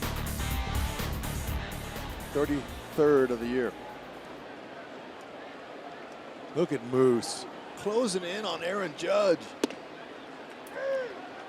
That's impressive, our guy. You got that right. Huh? Very impressive. There's Dale Swain. Dale, you need to take a bow too, because look, Dale, he was up under a lot in April. Him and Brian Buchanan, the assistant hitting coach, and with such a slow start like that, the hitting coach is the first one to get blamed, but it's not his fault. He shows up early. Brian shows up early every single day, helping these guys, going through video, and all he can do is share with them, and it's up to them to go hit. Dale Swain, very calming influence in there, very, very calm style, doesn't get rattled, gives you the facts, and that's all. Help you with your mechanics if you want to. He's not the kind of hitting coach that's going to say, hey, me and you need to do some work together in the cage. Yeah, he'll probably say you and I need to do something in the cage. Yeah, I'm sorry, English wasn't right there. Yeah, you're right. You and I. But that's pretty common at this level, isn't it? I mean, most hitting coaches will wait for the hitter to come to them. Bruce Payne from Gardner is our Sonic Slam inning contestant. $300 if the Royals hit a home run out of the park. 25 grand if the Royals hit a grand slam out of the park. And our last Sonic Slam was hit by Lorenzo Cain a few years ago. The best he can do here is send $300 to Gardner. 2-2. You guys, when you're talking about those home run leaders with Judge and Moose, I mean, before the season started, if you would have asked who's going to be, after 100 games, what two guys going to be leading the American League in home runs, I don't think a lot of people would have had those two guys at the top. Nope. And we've seen Moose's power, but Judge, he was a very substandard hitter last year, let alone power guy. He was overmatched. He struck out in over half of his at-bats last year. Justin Smoke has been a surprise. There have been a few teams that have been waiting on him to have a year like this.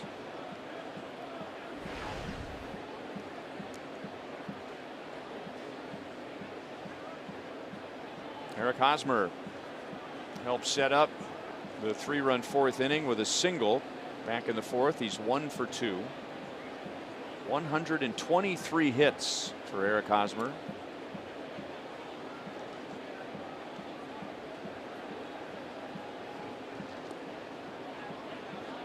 They're called coaches, but you think it's more accurate at this level being an advisor?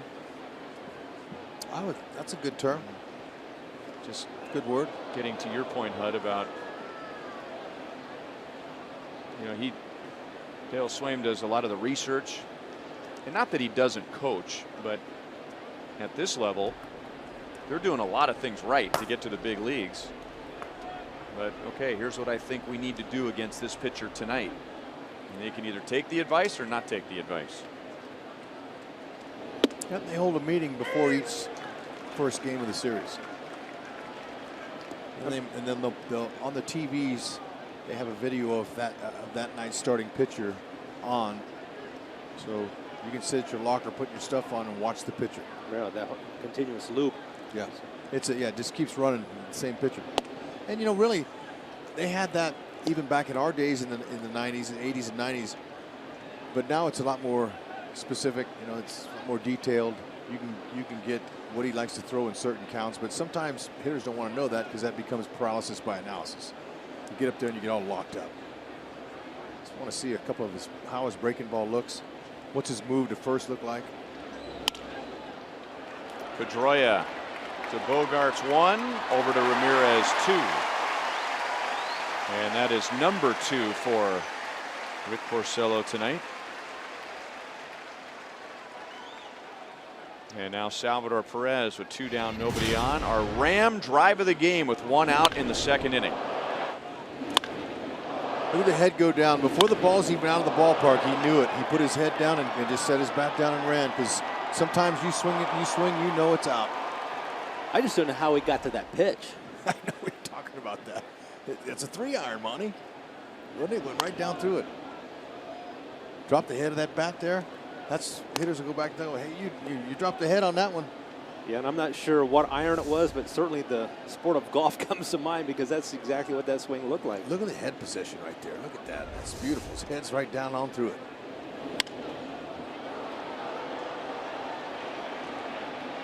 Ramirez to his dugout, but it is just beyond his reach. And caught by David Price. Did he catch that? No, he didn't. I'm going to say, I think that's probably the last thing the Red Sox want him doing is catching a high pop-up with his bare hands in the dugout. It's a good way to break a finger.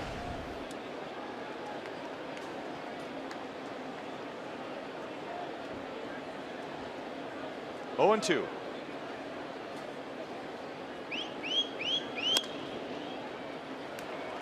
Now to Devers, and that's the inning.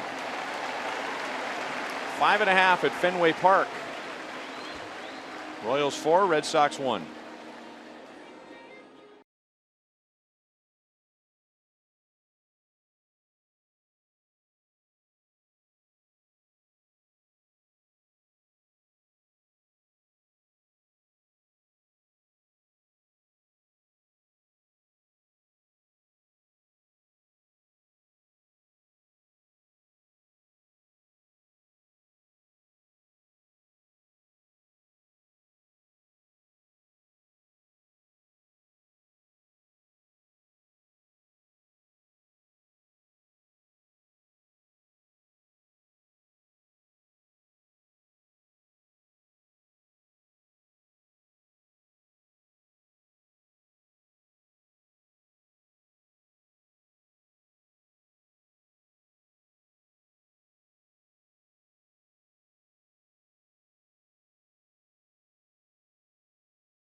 To the bottom of the 6th inning.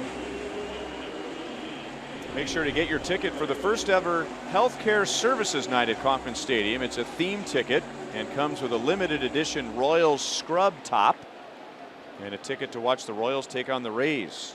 August 29th. Purchase your theme tickets at royals.com/theme tickets. I would expect to see a lot of nurses at that game. A scrub top. Sure.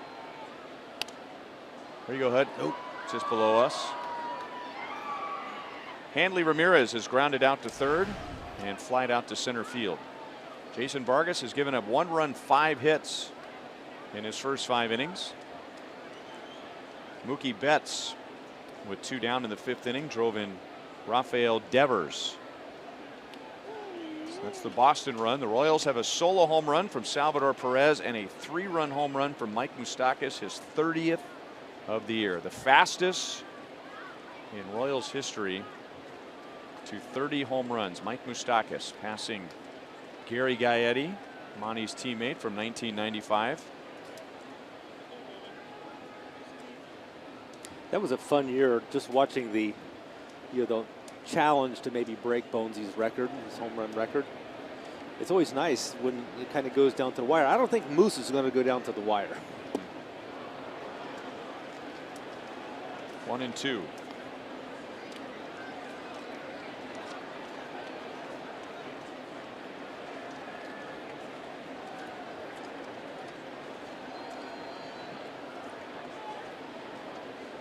You know, that home run he hit too, Monty, There was no hook on it at all. He barreled it 92. He kept trying to challenge him in. I don't know, for some reason he thought he could get it by him. And lots of times when you get an inside pitch, your top hand will dominate. You'll hook the pole, but he hit it straight on the line. I mean, he barreled it perfectly. Yeah, it was a very, very nice compact swing. Straight homer, right? I mean, this one can't meet it any better. Speaking of that year, Monty, Gary Gaetti missed by 1. 35 in 1995.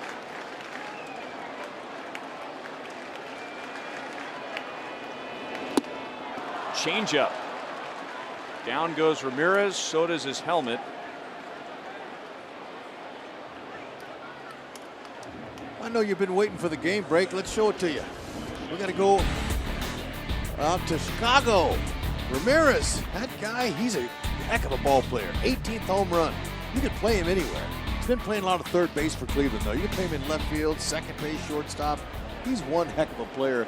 And in my opinion, last season especially, one of the most valuable players. Well, he was a difference maker, no doubt, for Terry Francona and the Cleveland Indians. Huge, pleasant surprise for them. Yes. Filled a couple of roles for them. Right, Michael Brantley went down. He was playing in left field, and then when Juan Uribe was not the answer at third base, he finished there. 1-1 to Jackie Bradley Jr.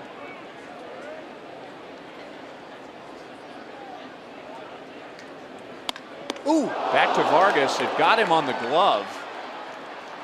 2 down.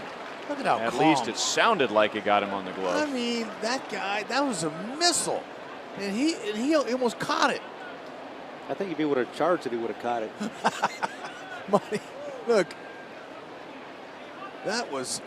He's so cool and calm and collected out there. What an athlete. Watch this. I mean, he didn't fall down or he didn't act like he just got nailed by the ball. He almost made the play. He goes, oh, well. Is that all you got? I think the ball may have gone through him if he hadn't got his glove up there. Ooh, right there by his left arm. That would have hit his left elbow if he didn't. No emotion. What happens in Vargas stays in Vargas. That's right. That was a line shot. Oof. You know, Vargas is one of those guys too. Outside the lines, you would never predict him to be such a great athlete, but he's just a phenomenal athlete. Yes. That was 85 going to the plate. Came off of his bat at 102. Whoa. Right back at you. Bogarts has grounded into a double play and hit a soft liner to short. Deep and playable. Inning over. 3 up, 3 down. Vargas is at 99 pitches. Moustakas, Moss, and Escobar coming up.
Menards. Save big money at Menards on all your home improvement needs.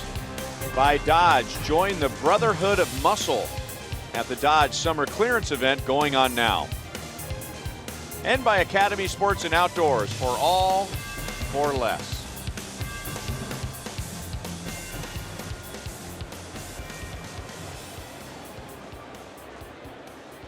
Handshakes and a big smile on the face of Jason Vargas. He has every reason to smile, but usually he is still in the zone if he's still in the game. So that might be a sign that 99 pitches, 6 innings, 1 run, 5 hits is all the Royals need from him tonight. Well, I think he did a heck of a job, no doubt about that. Great to see him. He's in position now to get a win. This will be his first win since May 30th. So nice to see him maybe close out his month of July with a victory. Or I'm sorry, June 30th.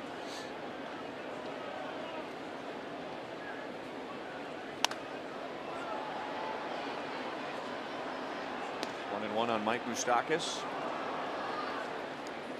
30th home run of the year in the 4th inning. So he did it in 364 at-bats. The previous record, Gary Gaetti, 410 at-bats.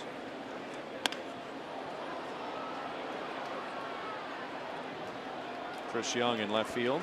1 down.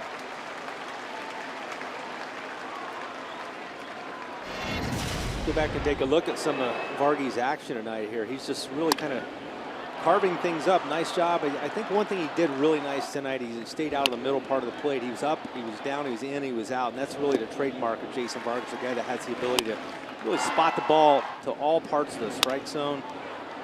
Pitched ahead a lot tonight. He's got to be really happy with where he is. Plus his defense. Yeah, and you know, his own defense. That pitch to Jackie Bradley Jr. was the only pitch that he missed in the middle, and it is going to get hit hard. Hit hard, right? So Dr. Vargas had his scalpel sharp. Here's an impressive number for you. Tonight was his 20th start. In half of those starts, he has allowed 1 run or 0 runs. Amazing. 10 of 20 starts, 1 run or 0. By the way, speaking of numbers, I brought this up a few years ago. Our trivia question, the most losses for a pitcher after winning the Cy Young. And Rick Porcello, who won it last year, has 13 losses this year. The answer was Steve Carlton, who had 20. In 1973, I asked Dave Holtzman, what was the year where he had all those wins? There's a sliver comes off of Moss's bat, 1 ball, 2 strikes. Well, it was the year that Carlton won the Cy Young. So that was actually part of our trivia question. In 1972, Steve Carlton won 27 games. His team won 62 games. 44% of his team's wins. What a horse. Wow.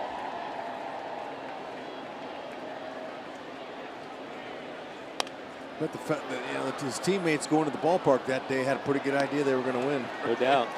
And if they didn't, that was their only shot. You better win tonight. You take a look here, Vargy. One thing, a lot of times people ask about what makes certain guys so good.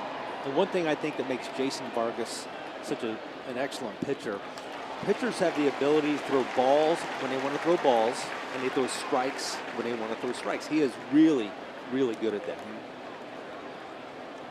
Because as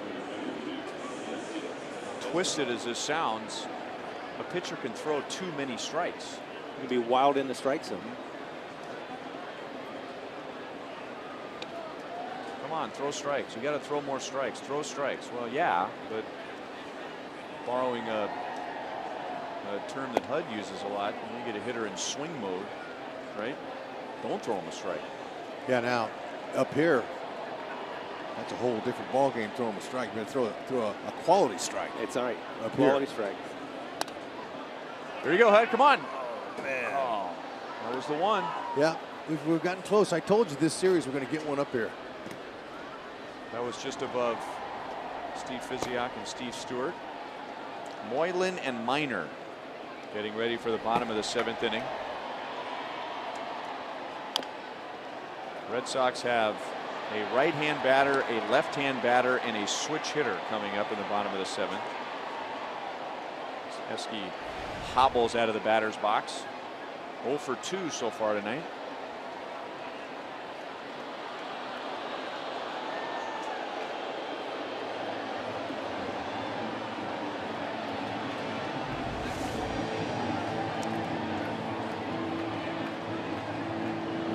Right off the instep.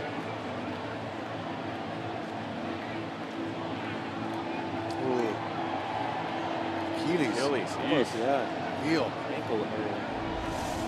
Well, one thing you're never going to question, that's his toughness. That is the arrow through the Achilles heel.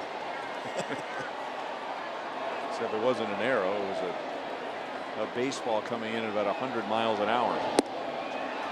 Got him looking at a slider. Monty, thanks for joining us. You bet. Enjoy the 7th inning stretch. Let's do it. Thanks, Monty. It'll be Mike Minor for the bottom of the 7th.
Weekend series. As you know, there's no better way to enjoy a Royals game than with a group of friends, employees, or customers. You can receive discounted ticket rates and a complimentary message on the Kauffman Stadium scoreboard when you purchase 20 or more tickets. Large groups also have the opportunity for complimentary tickets, on-field presentations, and batting practice field visits, depending on your group size. If you're interested, call 816-504-4040, option 4, or email groupsales@royals.com. Mike Minor will get Chris Young, Rafael Devers, and Sandy Leon. So Minor, a Chevy call to the bullpen, on for the 41st time this year, and has turned into one of the Royals' most reliable relievers when the original plan for him was to be a starting pitcher. Yep, Minor has turned into major, and that made a huge difference out there in that bullpen. And Red Sox have to tune it up a little bit. He goes a little bit harder. He'll go low to 97. 90s.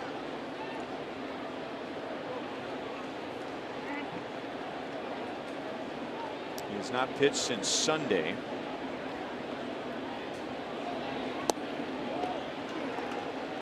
2-2 on Chris Young. Slider and a change. Likes to come inside on righties. Sets up the changeup away. It's a good change. He's only gotten hurt one time with that changeup this year, and it was just center cut. Kane at the track, plays it off the wall, and now it bounces away from him. And Chris Young is going to end up at third base with nobody out.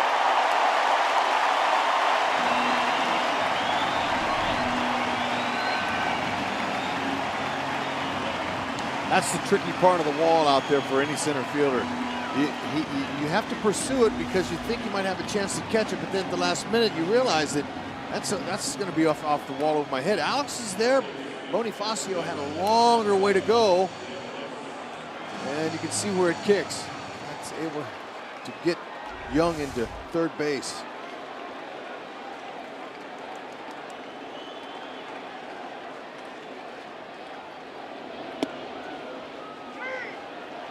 Rafael Devers, 1 for 2. Got his first Fenway hit with 1 out in the 5th inning, a double, and then he scored Boston's only run on a base hit from Mookie Betts.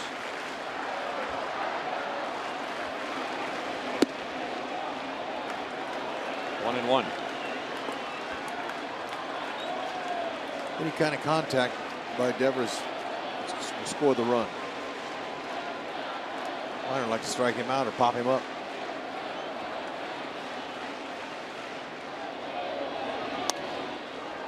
One and two.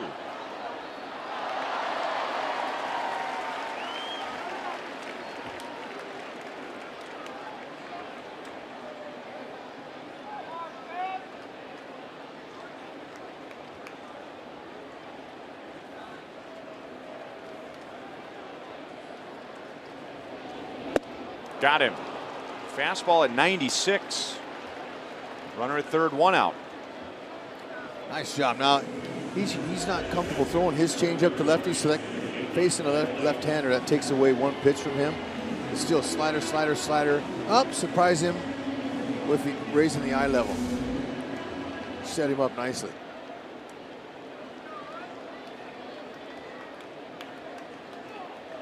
Number 9 hitter Sandy Leon. He has walked and lined to left. 0-1.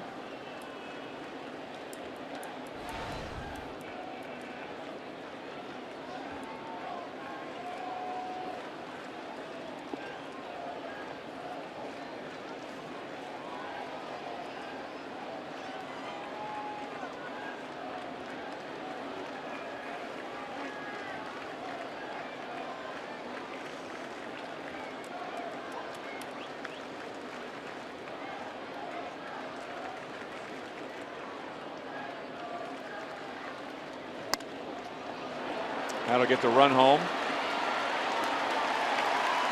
So Leon gets an RBI, driving in Young, and it is 4-2.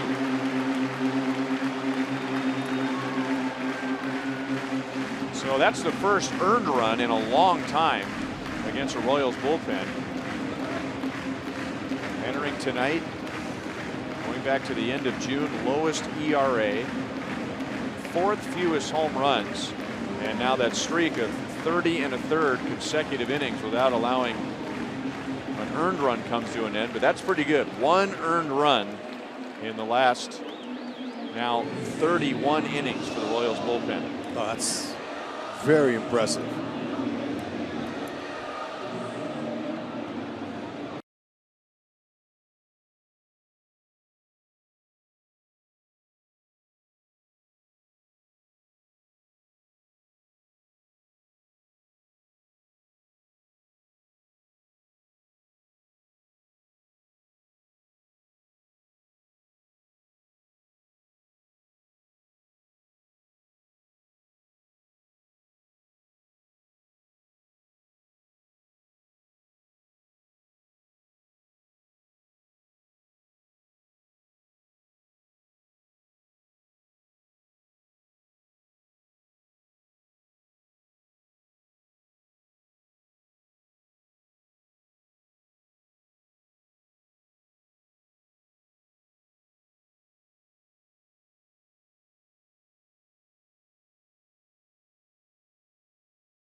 is now a 4-2 Royals lead with 2 down.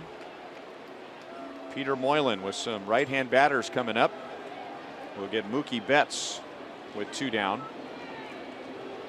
And when you have some spectacular group numbers, there are some spectacular individual numbers. Chevy called to the bullpen. Peter Moylan in his last 27 games has an ERA under 1, well under 1. He is 0-2 against Mookie Betts. That is 2 earned runs in his last 21 and a third innings. And that too is impressive. I mean, that's exactly what you want out of your bullpen guys. Moylan, tough sinker sliders. He's tough to pick up. Strike over to Hosmer. That's the inning. So Chris Young gets a leadoff triple. The Red Sox get him home. And at the end of 7, it is a 2-run game.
Little game summary here of the action here. Salvador Perez, he started it off with a beautiful 21st home run shot. That ball was way down there. He golfed it out. Moose got his 30th.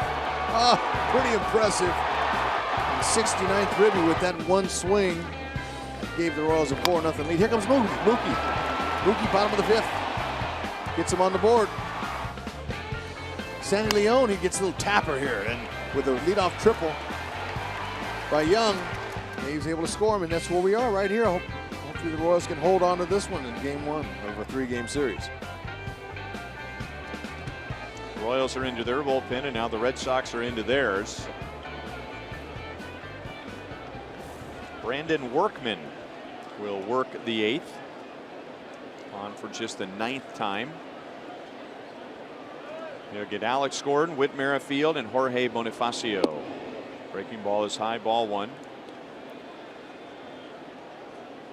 Alex is grounded out to second base and flied out to left. Workman's a big guy, 6'5", 235.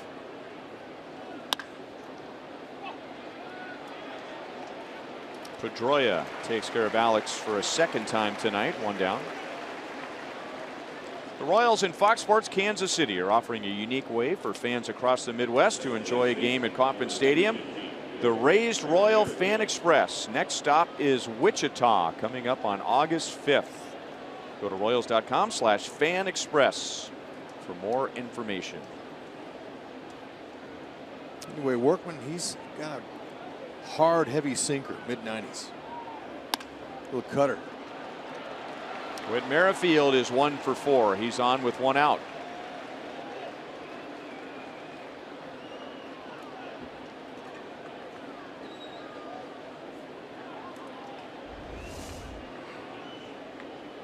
Workman coming right at him, right down the middle. Whitley, he's not going to let that pass. That's too good a pitch to take.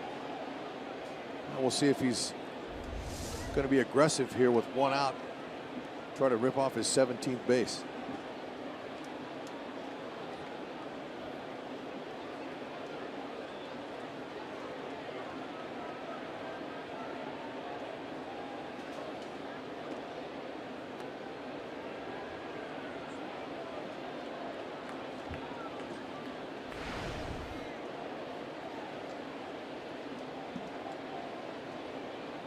On base twice with a first inning walk and a fourth inning single.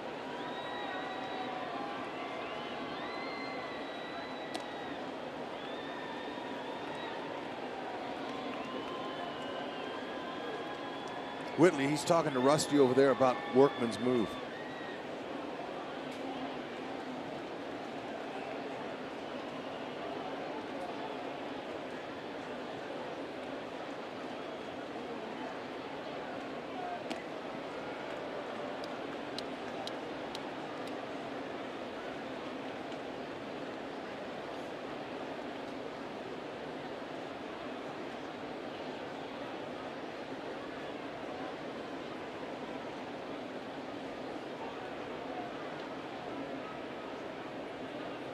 There he goes, and then he stopped, and that may cost the Royals. May have gotten the double play anyway. So Workman gets a ground ball double play and faces only 3 in the top of the 8th.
Outs to go on defense, trying to make it a 9-game winning streak. Every Friday home game at Kauffman Stadium through August is Buck Night and summer fireworks. So all the hot dogs and peanuts you want for $1 a piece, presented by Price Chopper and Heinz. And then summer fireworks after the game, presented by Popsicle and Price Chopper. Royals.com or call 1-800-6-ROYALS. And we'll see you a week from tonight for our next Buck Night and fireworks with the Royals and the Mariners. Soria will get the bottom of the 8th. Eduardo Nunez, Dustin Pedroia, and Hanley Ramirez. Vargas gave up 1 run in 6 innings. Minor gave up a run in 2/3 of an inning, and Moylan has 1/3 scoreless. Jack, fastball, slider, curve, change, split finger. Nunez 2 for 2 in a Red Sox uniform.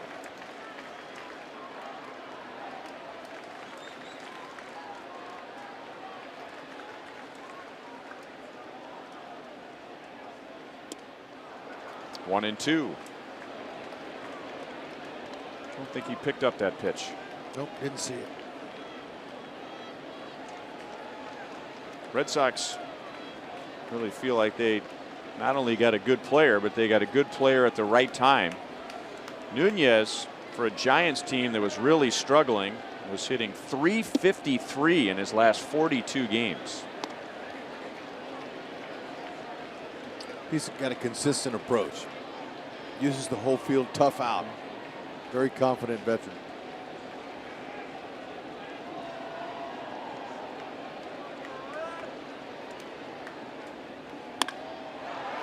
Escobar cuts it off, throws off balance in time to get Nunez.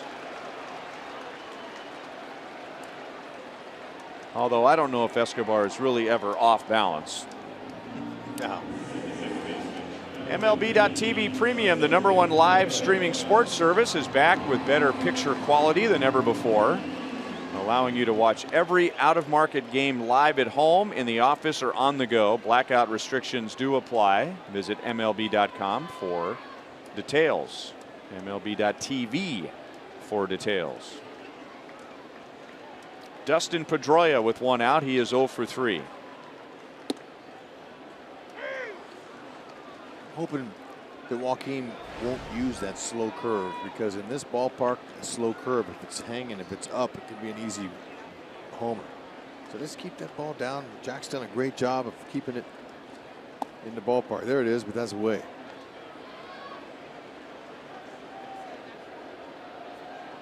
He's only given up 1 home run this year. He's done a great job.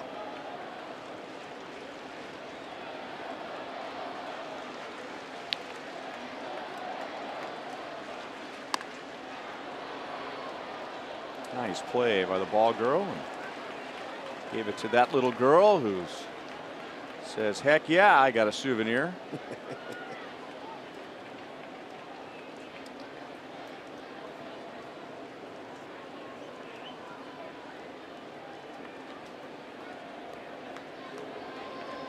One and two.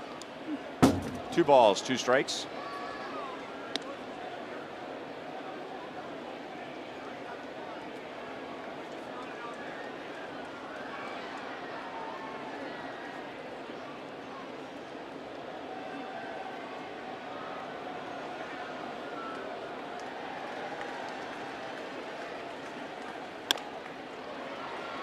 Big bounce to Hosmer. Soria is at the bag in time, 2 down. Very nice. Hosmer had time to square his shoulders up and make a good, accurate throw to him. Red Sox are going to take another look at this. Wasn't sure that. I'm going to say yes, he did step on the bag.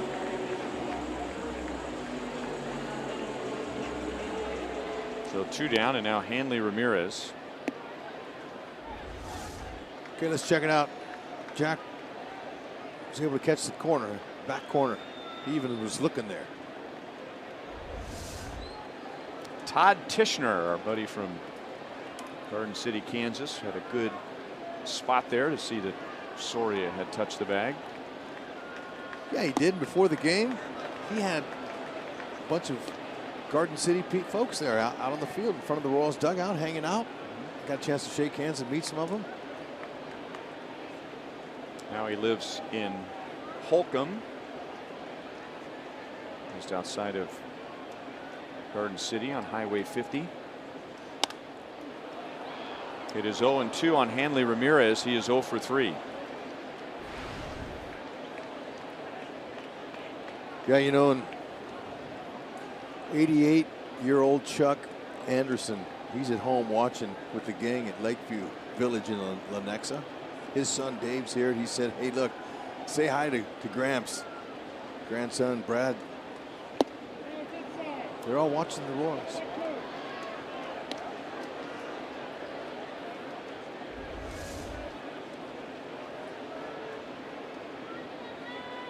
Look at Salvi. They call that framing it up. He's holding it right there.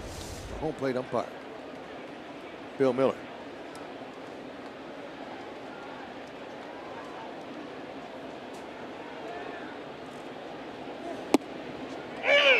That one was a strike. I think Ramirez is saying, hey, the one before wasn't a strike. Why is that one?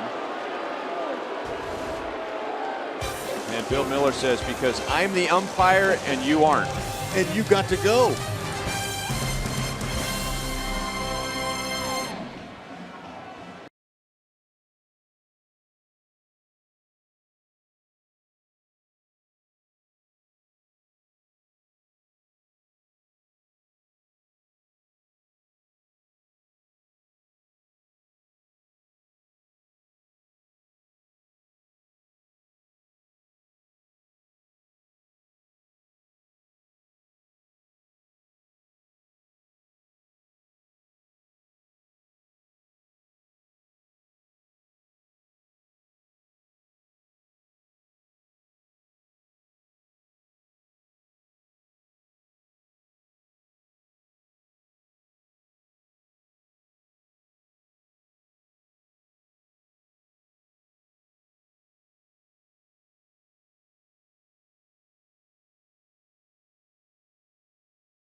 you by T-Mobile.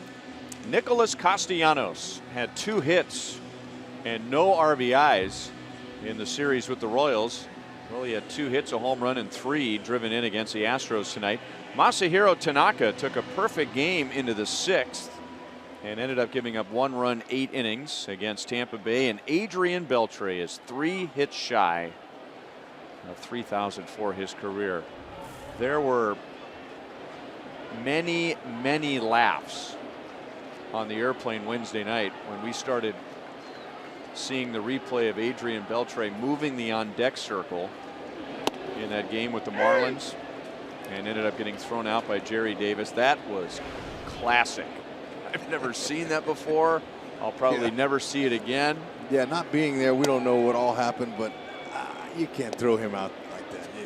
That was so funny. Maybe you write him up, maybe just a citation or something, but don't throw him out of the game. That late in the game, the fans all stayed there. In Texas, they wanted to see him hit. He got 1 hit tonight. He's 3 hits shy of 3,000.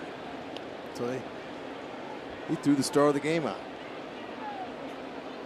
I didn't read all the details of the story, but were the Marlins complaining, or was that all just Jerry Davis deciding that he was too far away from the on-deck circle? I didn't catch any of it either. 2-2 on Kane, because I can't ever remember an umpire on his own. I mean, look at where Eric Hosmer is right now. I mean, if Lorenzo Cain takes a big swing right now, he might hit Hosmer with his follow-through. Yeah. First strikeout for Workman. This is his 2nd inning. And there's 1 down in the 9th inning. So Jerry Davis tells Adrian Beltre, look, you got to be on the on-deck circle. So he says, okay, I'll bring it over here where I want to be standing. And now look, I'm on the on-deck circle, and he gets thrown out. And then he continues swinging, continues warming up. Then Jeff Bannister comes out and he gets ejected. Proving once again, you can't beat fun at the old ballpark. He was cranky. It was getting late. Because that was what, a 22-8 game or something like that. Oh, it was beautiful. Eric Hosmer's 1 for 3. He is 2 for 4, and both of his base hits have been to left field, taking full advantage of an overshift to the right. He beats the shift better than anybody I've seen. I didn't know why they play him that way. The Red Sox. Well, every team plays Hosmer different.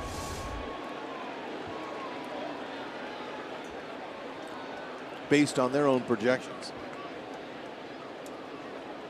And there also has to be execution by the pitcher. He has to make pitches that force the hitter to hit the ball into the shift.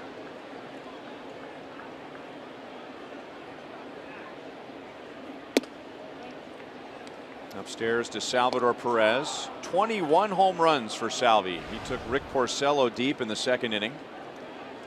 Hit it completely out of Fenway Park.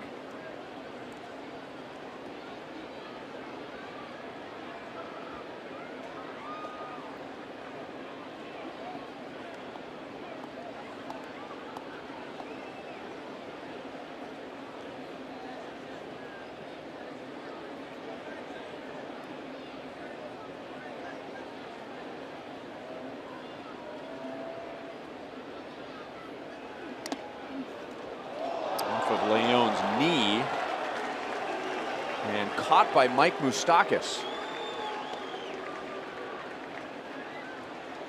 Tomorrow night, Fox Sports Kansas City brings you both the Royals and the Red Sox, and Sporting KC's match with the Chicago Fire. Royals Red Sox here on Fox Sports Kansas City at 5:30. Sporting KC plays on Fox Sports Kansas City Plus at 6:30. 1-1 on Salvi. 2 balls and 1 strike.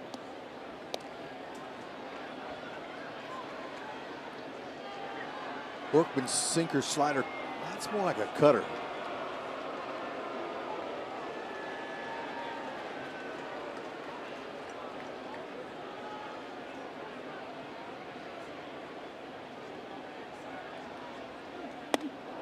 Three and one.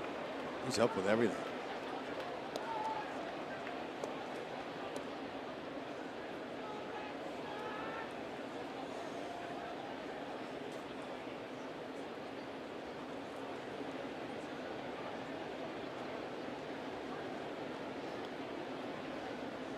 Mike Moustakas is on deck, and lefty Robbie Scott is ready to go in the Red Sox bullpen.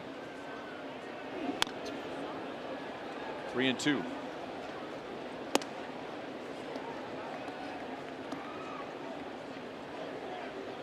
Royals took a 4-0 lead when Mike Moustakas hit a 2-out, 3-run home run in the 4th inning. Boston scored 1 in the 5th and 1 in the 7th. The Royals have won 8 of their last 11 games against the Red Sox. Hosmer is not running, and Salvi pulls it foul behind Mike Jerschele. The Royals will be trying to beat the Red Sox for 3 games, and then they will be pulling for the Red Sox, as the Cleveland Indians will be in town after the Royals leave. Boston has a 10-game homestand. Alvin Herrera getting ready for the middle of the Red Sox order in the bottom of the 9th, hoping for a little more breathing room.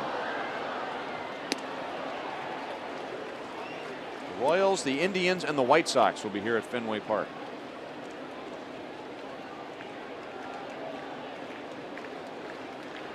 Herrera will get Jackie Bradley Jr., Xander Bogaerts, and Chris Young in the bottom of the 9th.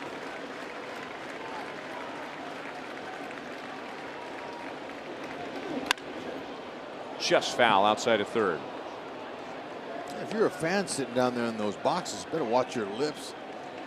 Ball's come in hot off the, and that little ball looks like it's about 4 feet tall, 3 feet maybe.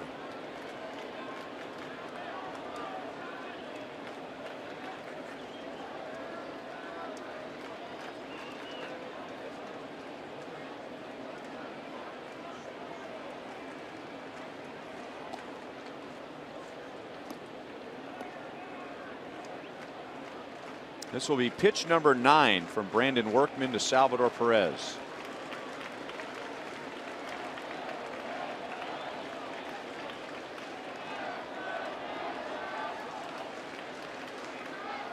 Hosmer runs, and it's popped up.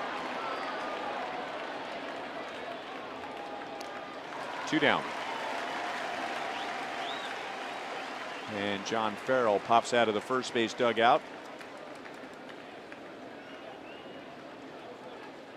And it will be Robbie Scott facing Mike Moustakas with 2 down in the 9th inning.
Back in the 4th with 2 on and 2 out against Rick Porcello, and this is our Honda play of the game. It was a line shot. Didn't even think about hooking. That's the truest, straightest homer I think he's hit all year. The ball stayed right there, right by the pesky pole.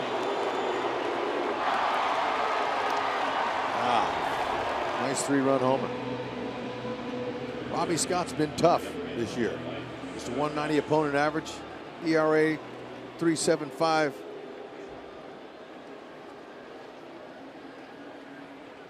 Walks, but he's got pretty good stuff. He's 87 to 91. Got a big curveball, about 72 to 74, and changeup. Robbie Scott was called up tonight when David Price was put on the disabled list. The Royals saw him last month at Kauffman Stadium. Tough angle for a lefty. Mike Moustakas had 2 at-bats against him and was 1 for 2. So 30 home runs, 8 against lefties. That is the second most in the major leagues by a left-hand batter.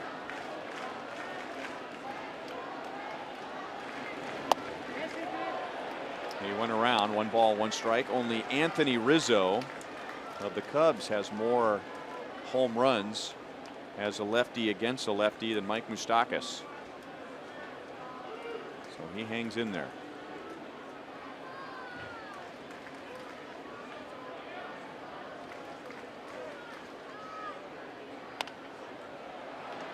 Got him to pop it up. To the bottom of the 9th. Kelvin Herrera goes for his 22nd save. He'll get Jackie Bradley Jr., Xander Bogaerts, and Chris Young.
Another Kansas City Royals victory. Joel Goldberg down here by the visiting dugout. Jeff Montgomery also standing by. When this one is over on Boulevard Royals Live, we'll talk about the Royals with the long ball once again. That's been huge for the offense tonight. And Jason Vargas getting back on track. We'll get Monty's take on that. Hear from Ned Yost. Get you ready for tomorrow's game. Trevor Cahill's Royals debut and much more on Boulevard Royals Live. Ryan? All right, Joel, and Jason Vargas getting back on track tonight was 1 run over 6 innings. Moylan and Minor pitched the 7th, Soria the 8th, and now Kelvin Herrera in the 9th. He'll begin with Jackie Bradley Jr. Looked like a swing, and it was. 0-1 on Jackie Bradley Jr.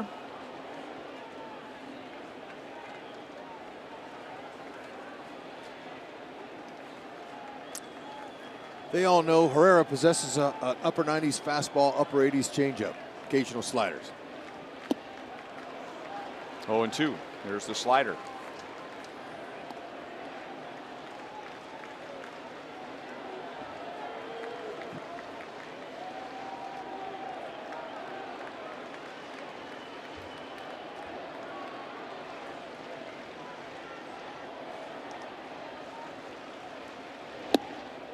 One and two.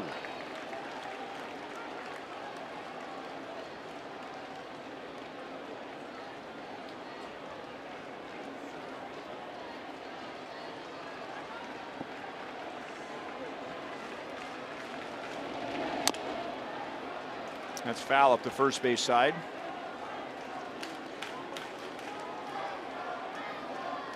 This is how he got his infield hit first time up tonight. He hit a little chopper off the mound.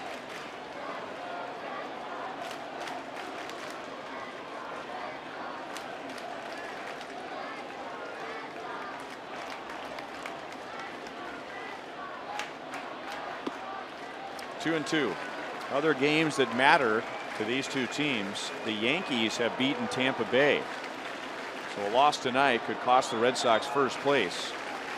And Cleveland leads Chicago 6-0 in the bottom of the 5th inning.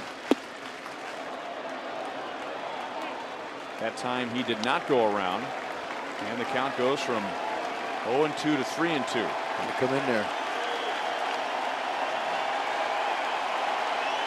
Royals are 2 games back of the Indians. It's challenging here. Popped up. Escobar takes charge. 1 down in the 9th inning. I got a feeling the groove the Royals are in right now, they don't care about any other team, any other city, only where they are playing that night. They're just taking care of themselves. And that's a good thing. And maybe their hot streak has gotten the Indians going. Yeah, and the Indians have won 7 in a row. Yeah, I can't tell you that there's more pressure on the Tribe. The Tribe's looking back, saying, "How much gain are we picking up here? I mean, how many games? How much ground?" And they're looking back, going, "Oh no." Yeah, we've won 7 in a row. How much have we added to our lead? Well, the Royals have won 8 in a row. So they added a half game last night because they played and the Royals didn't. That's the only way they're going to gain. Oh. Sounded like a foul ball, and it also got Salvador Perez.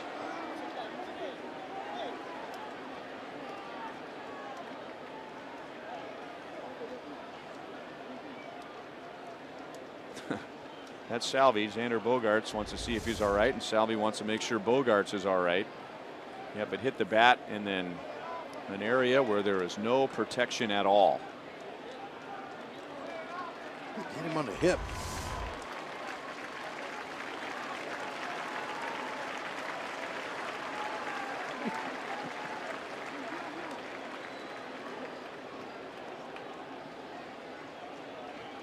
No one's left from that perch. 170 fans taking advantage of this Royals destination package to Fenway Park. Yeah. And they're up in the left field upper deck.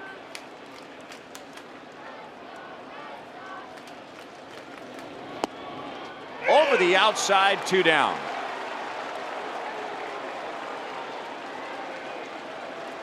No doubt about that one. He just said, "Here it is, hit it." And Salvi's setting up away, wants it away, and it's right on the corner. Perfect pitch.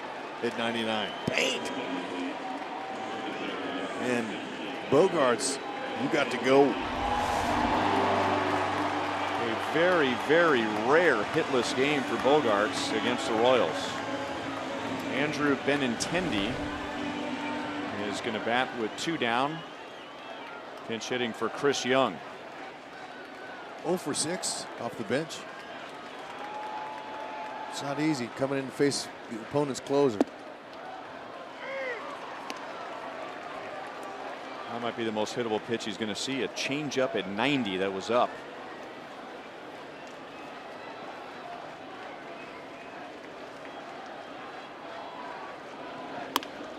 Didn't mean to.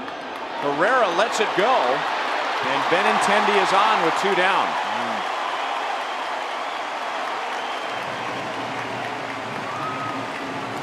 I don't believe Moustakas or Escobar was calling him off. Could be wrong. But here's a play here that hopefully doesn't come back to haunt him.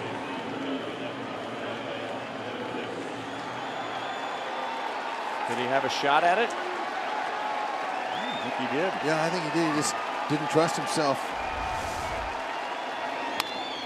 And now Devers bounces it out to Witt. And the Royals have won 9 in a row.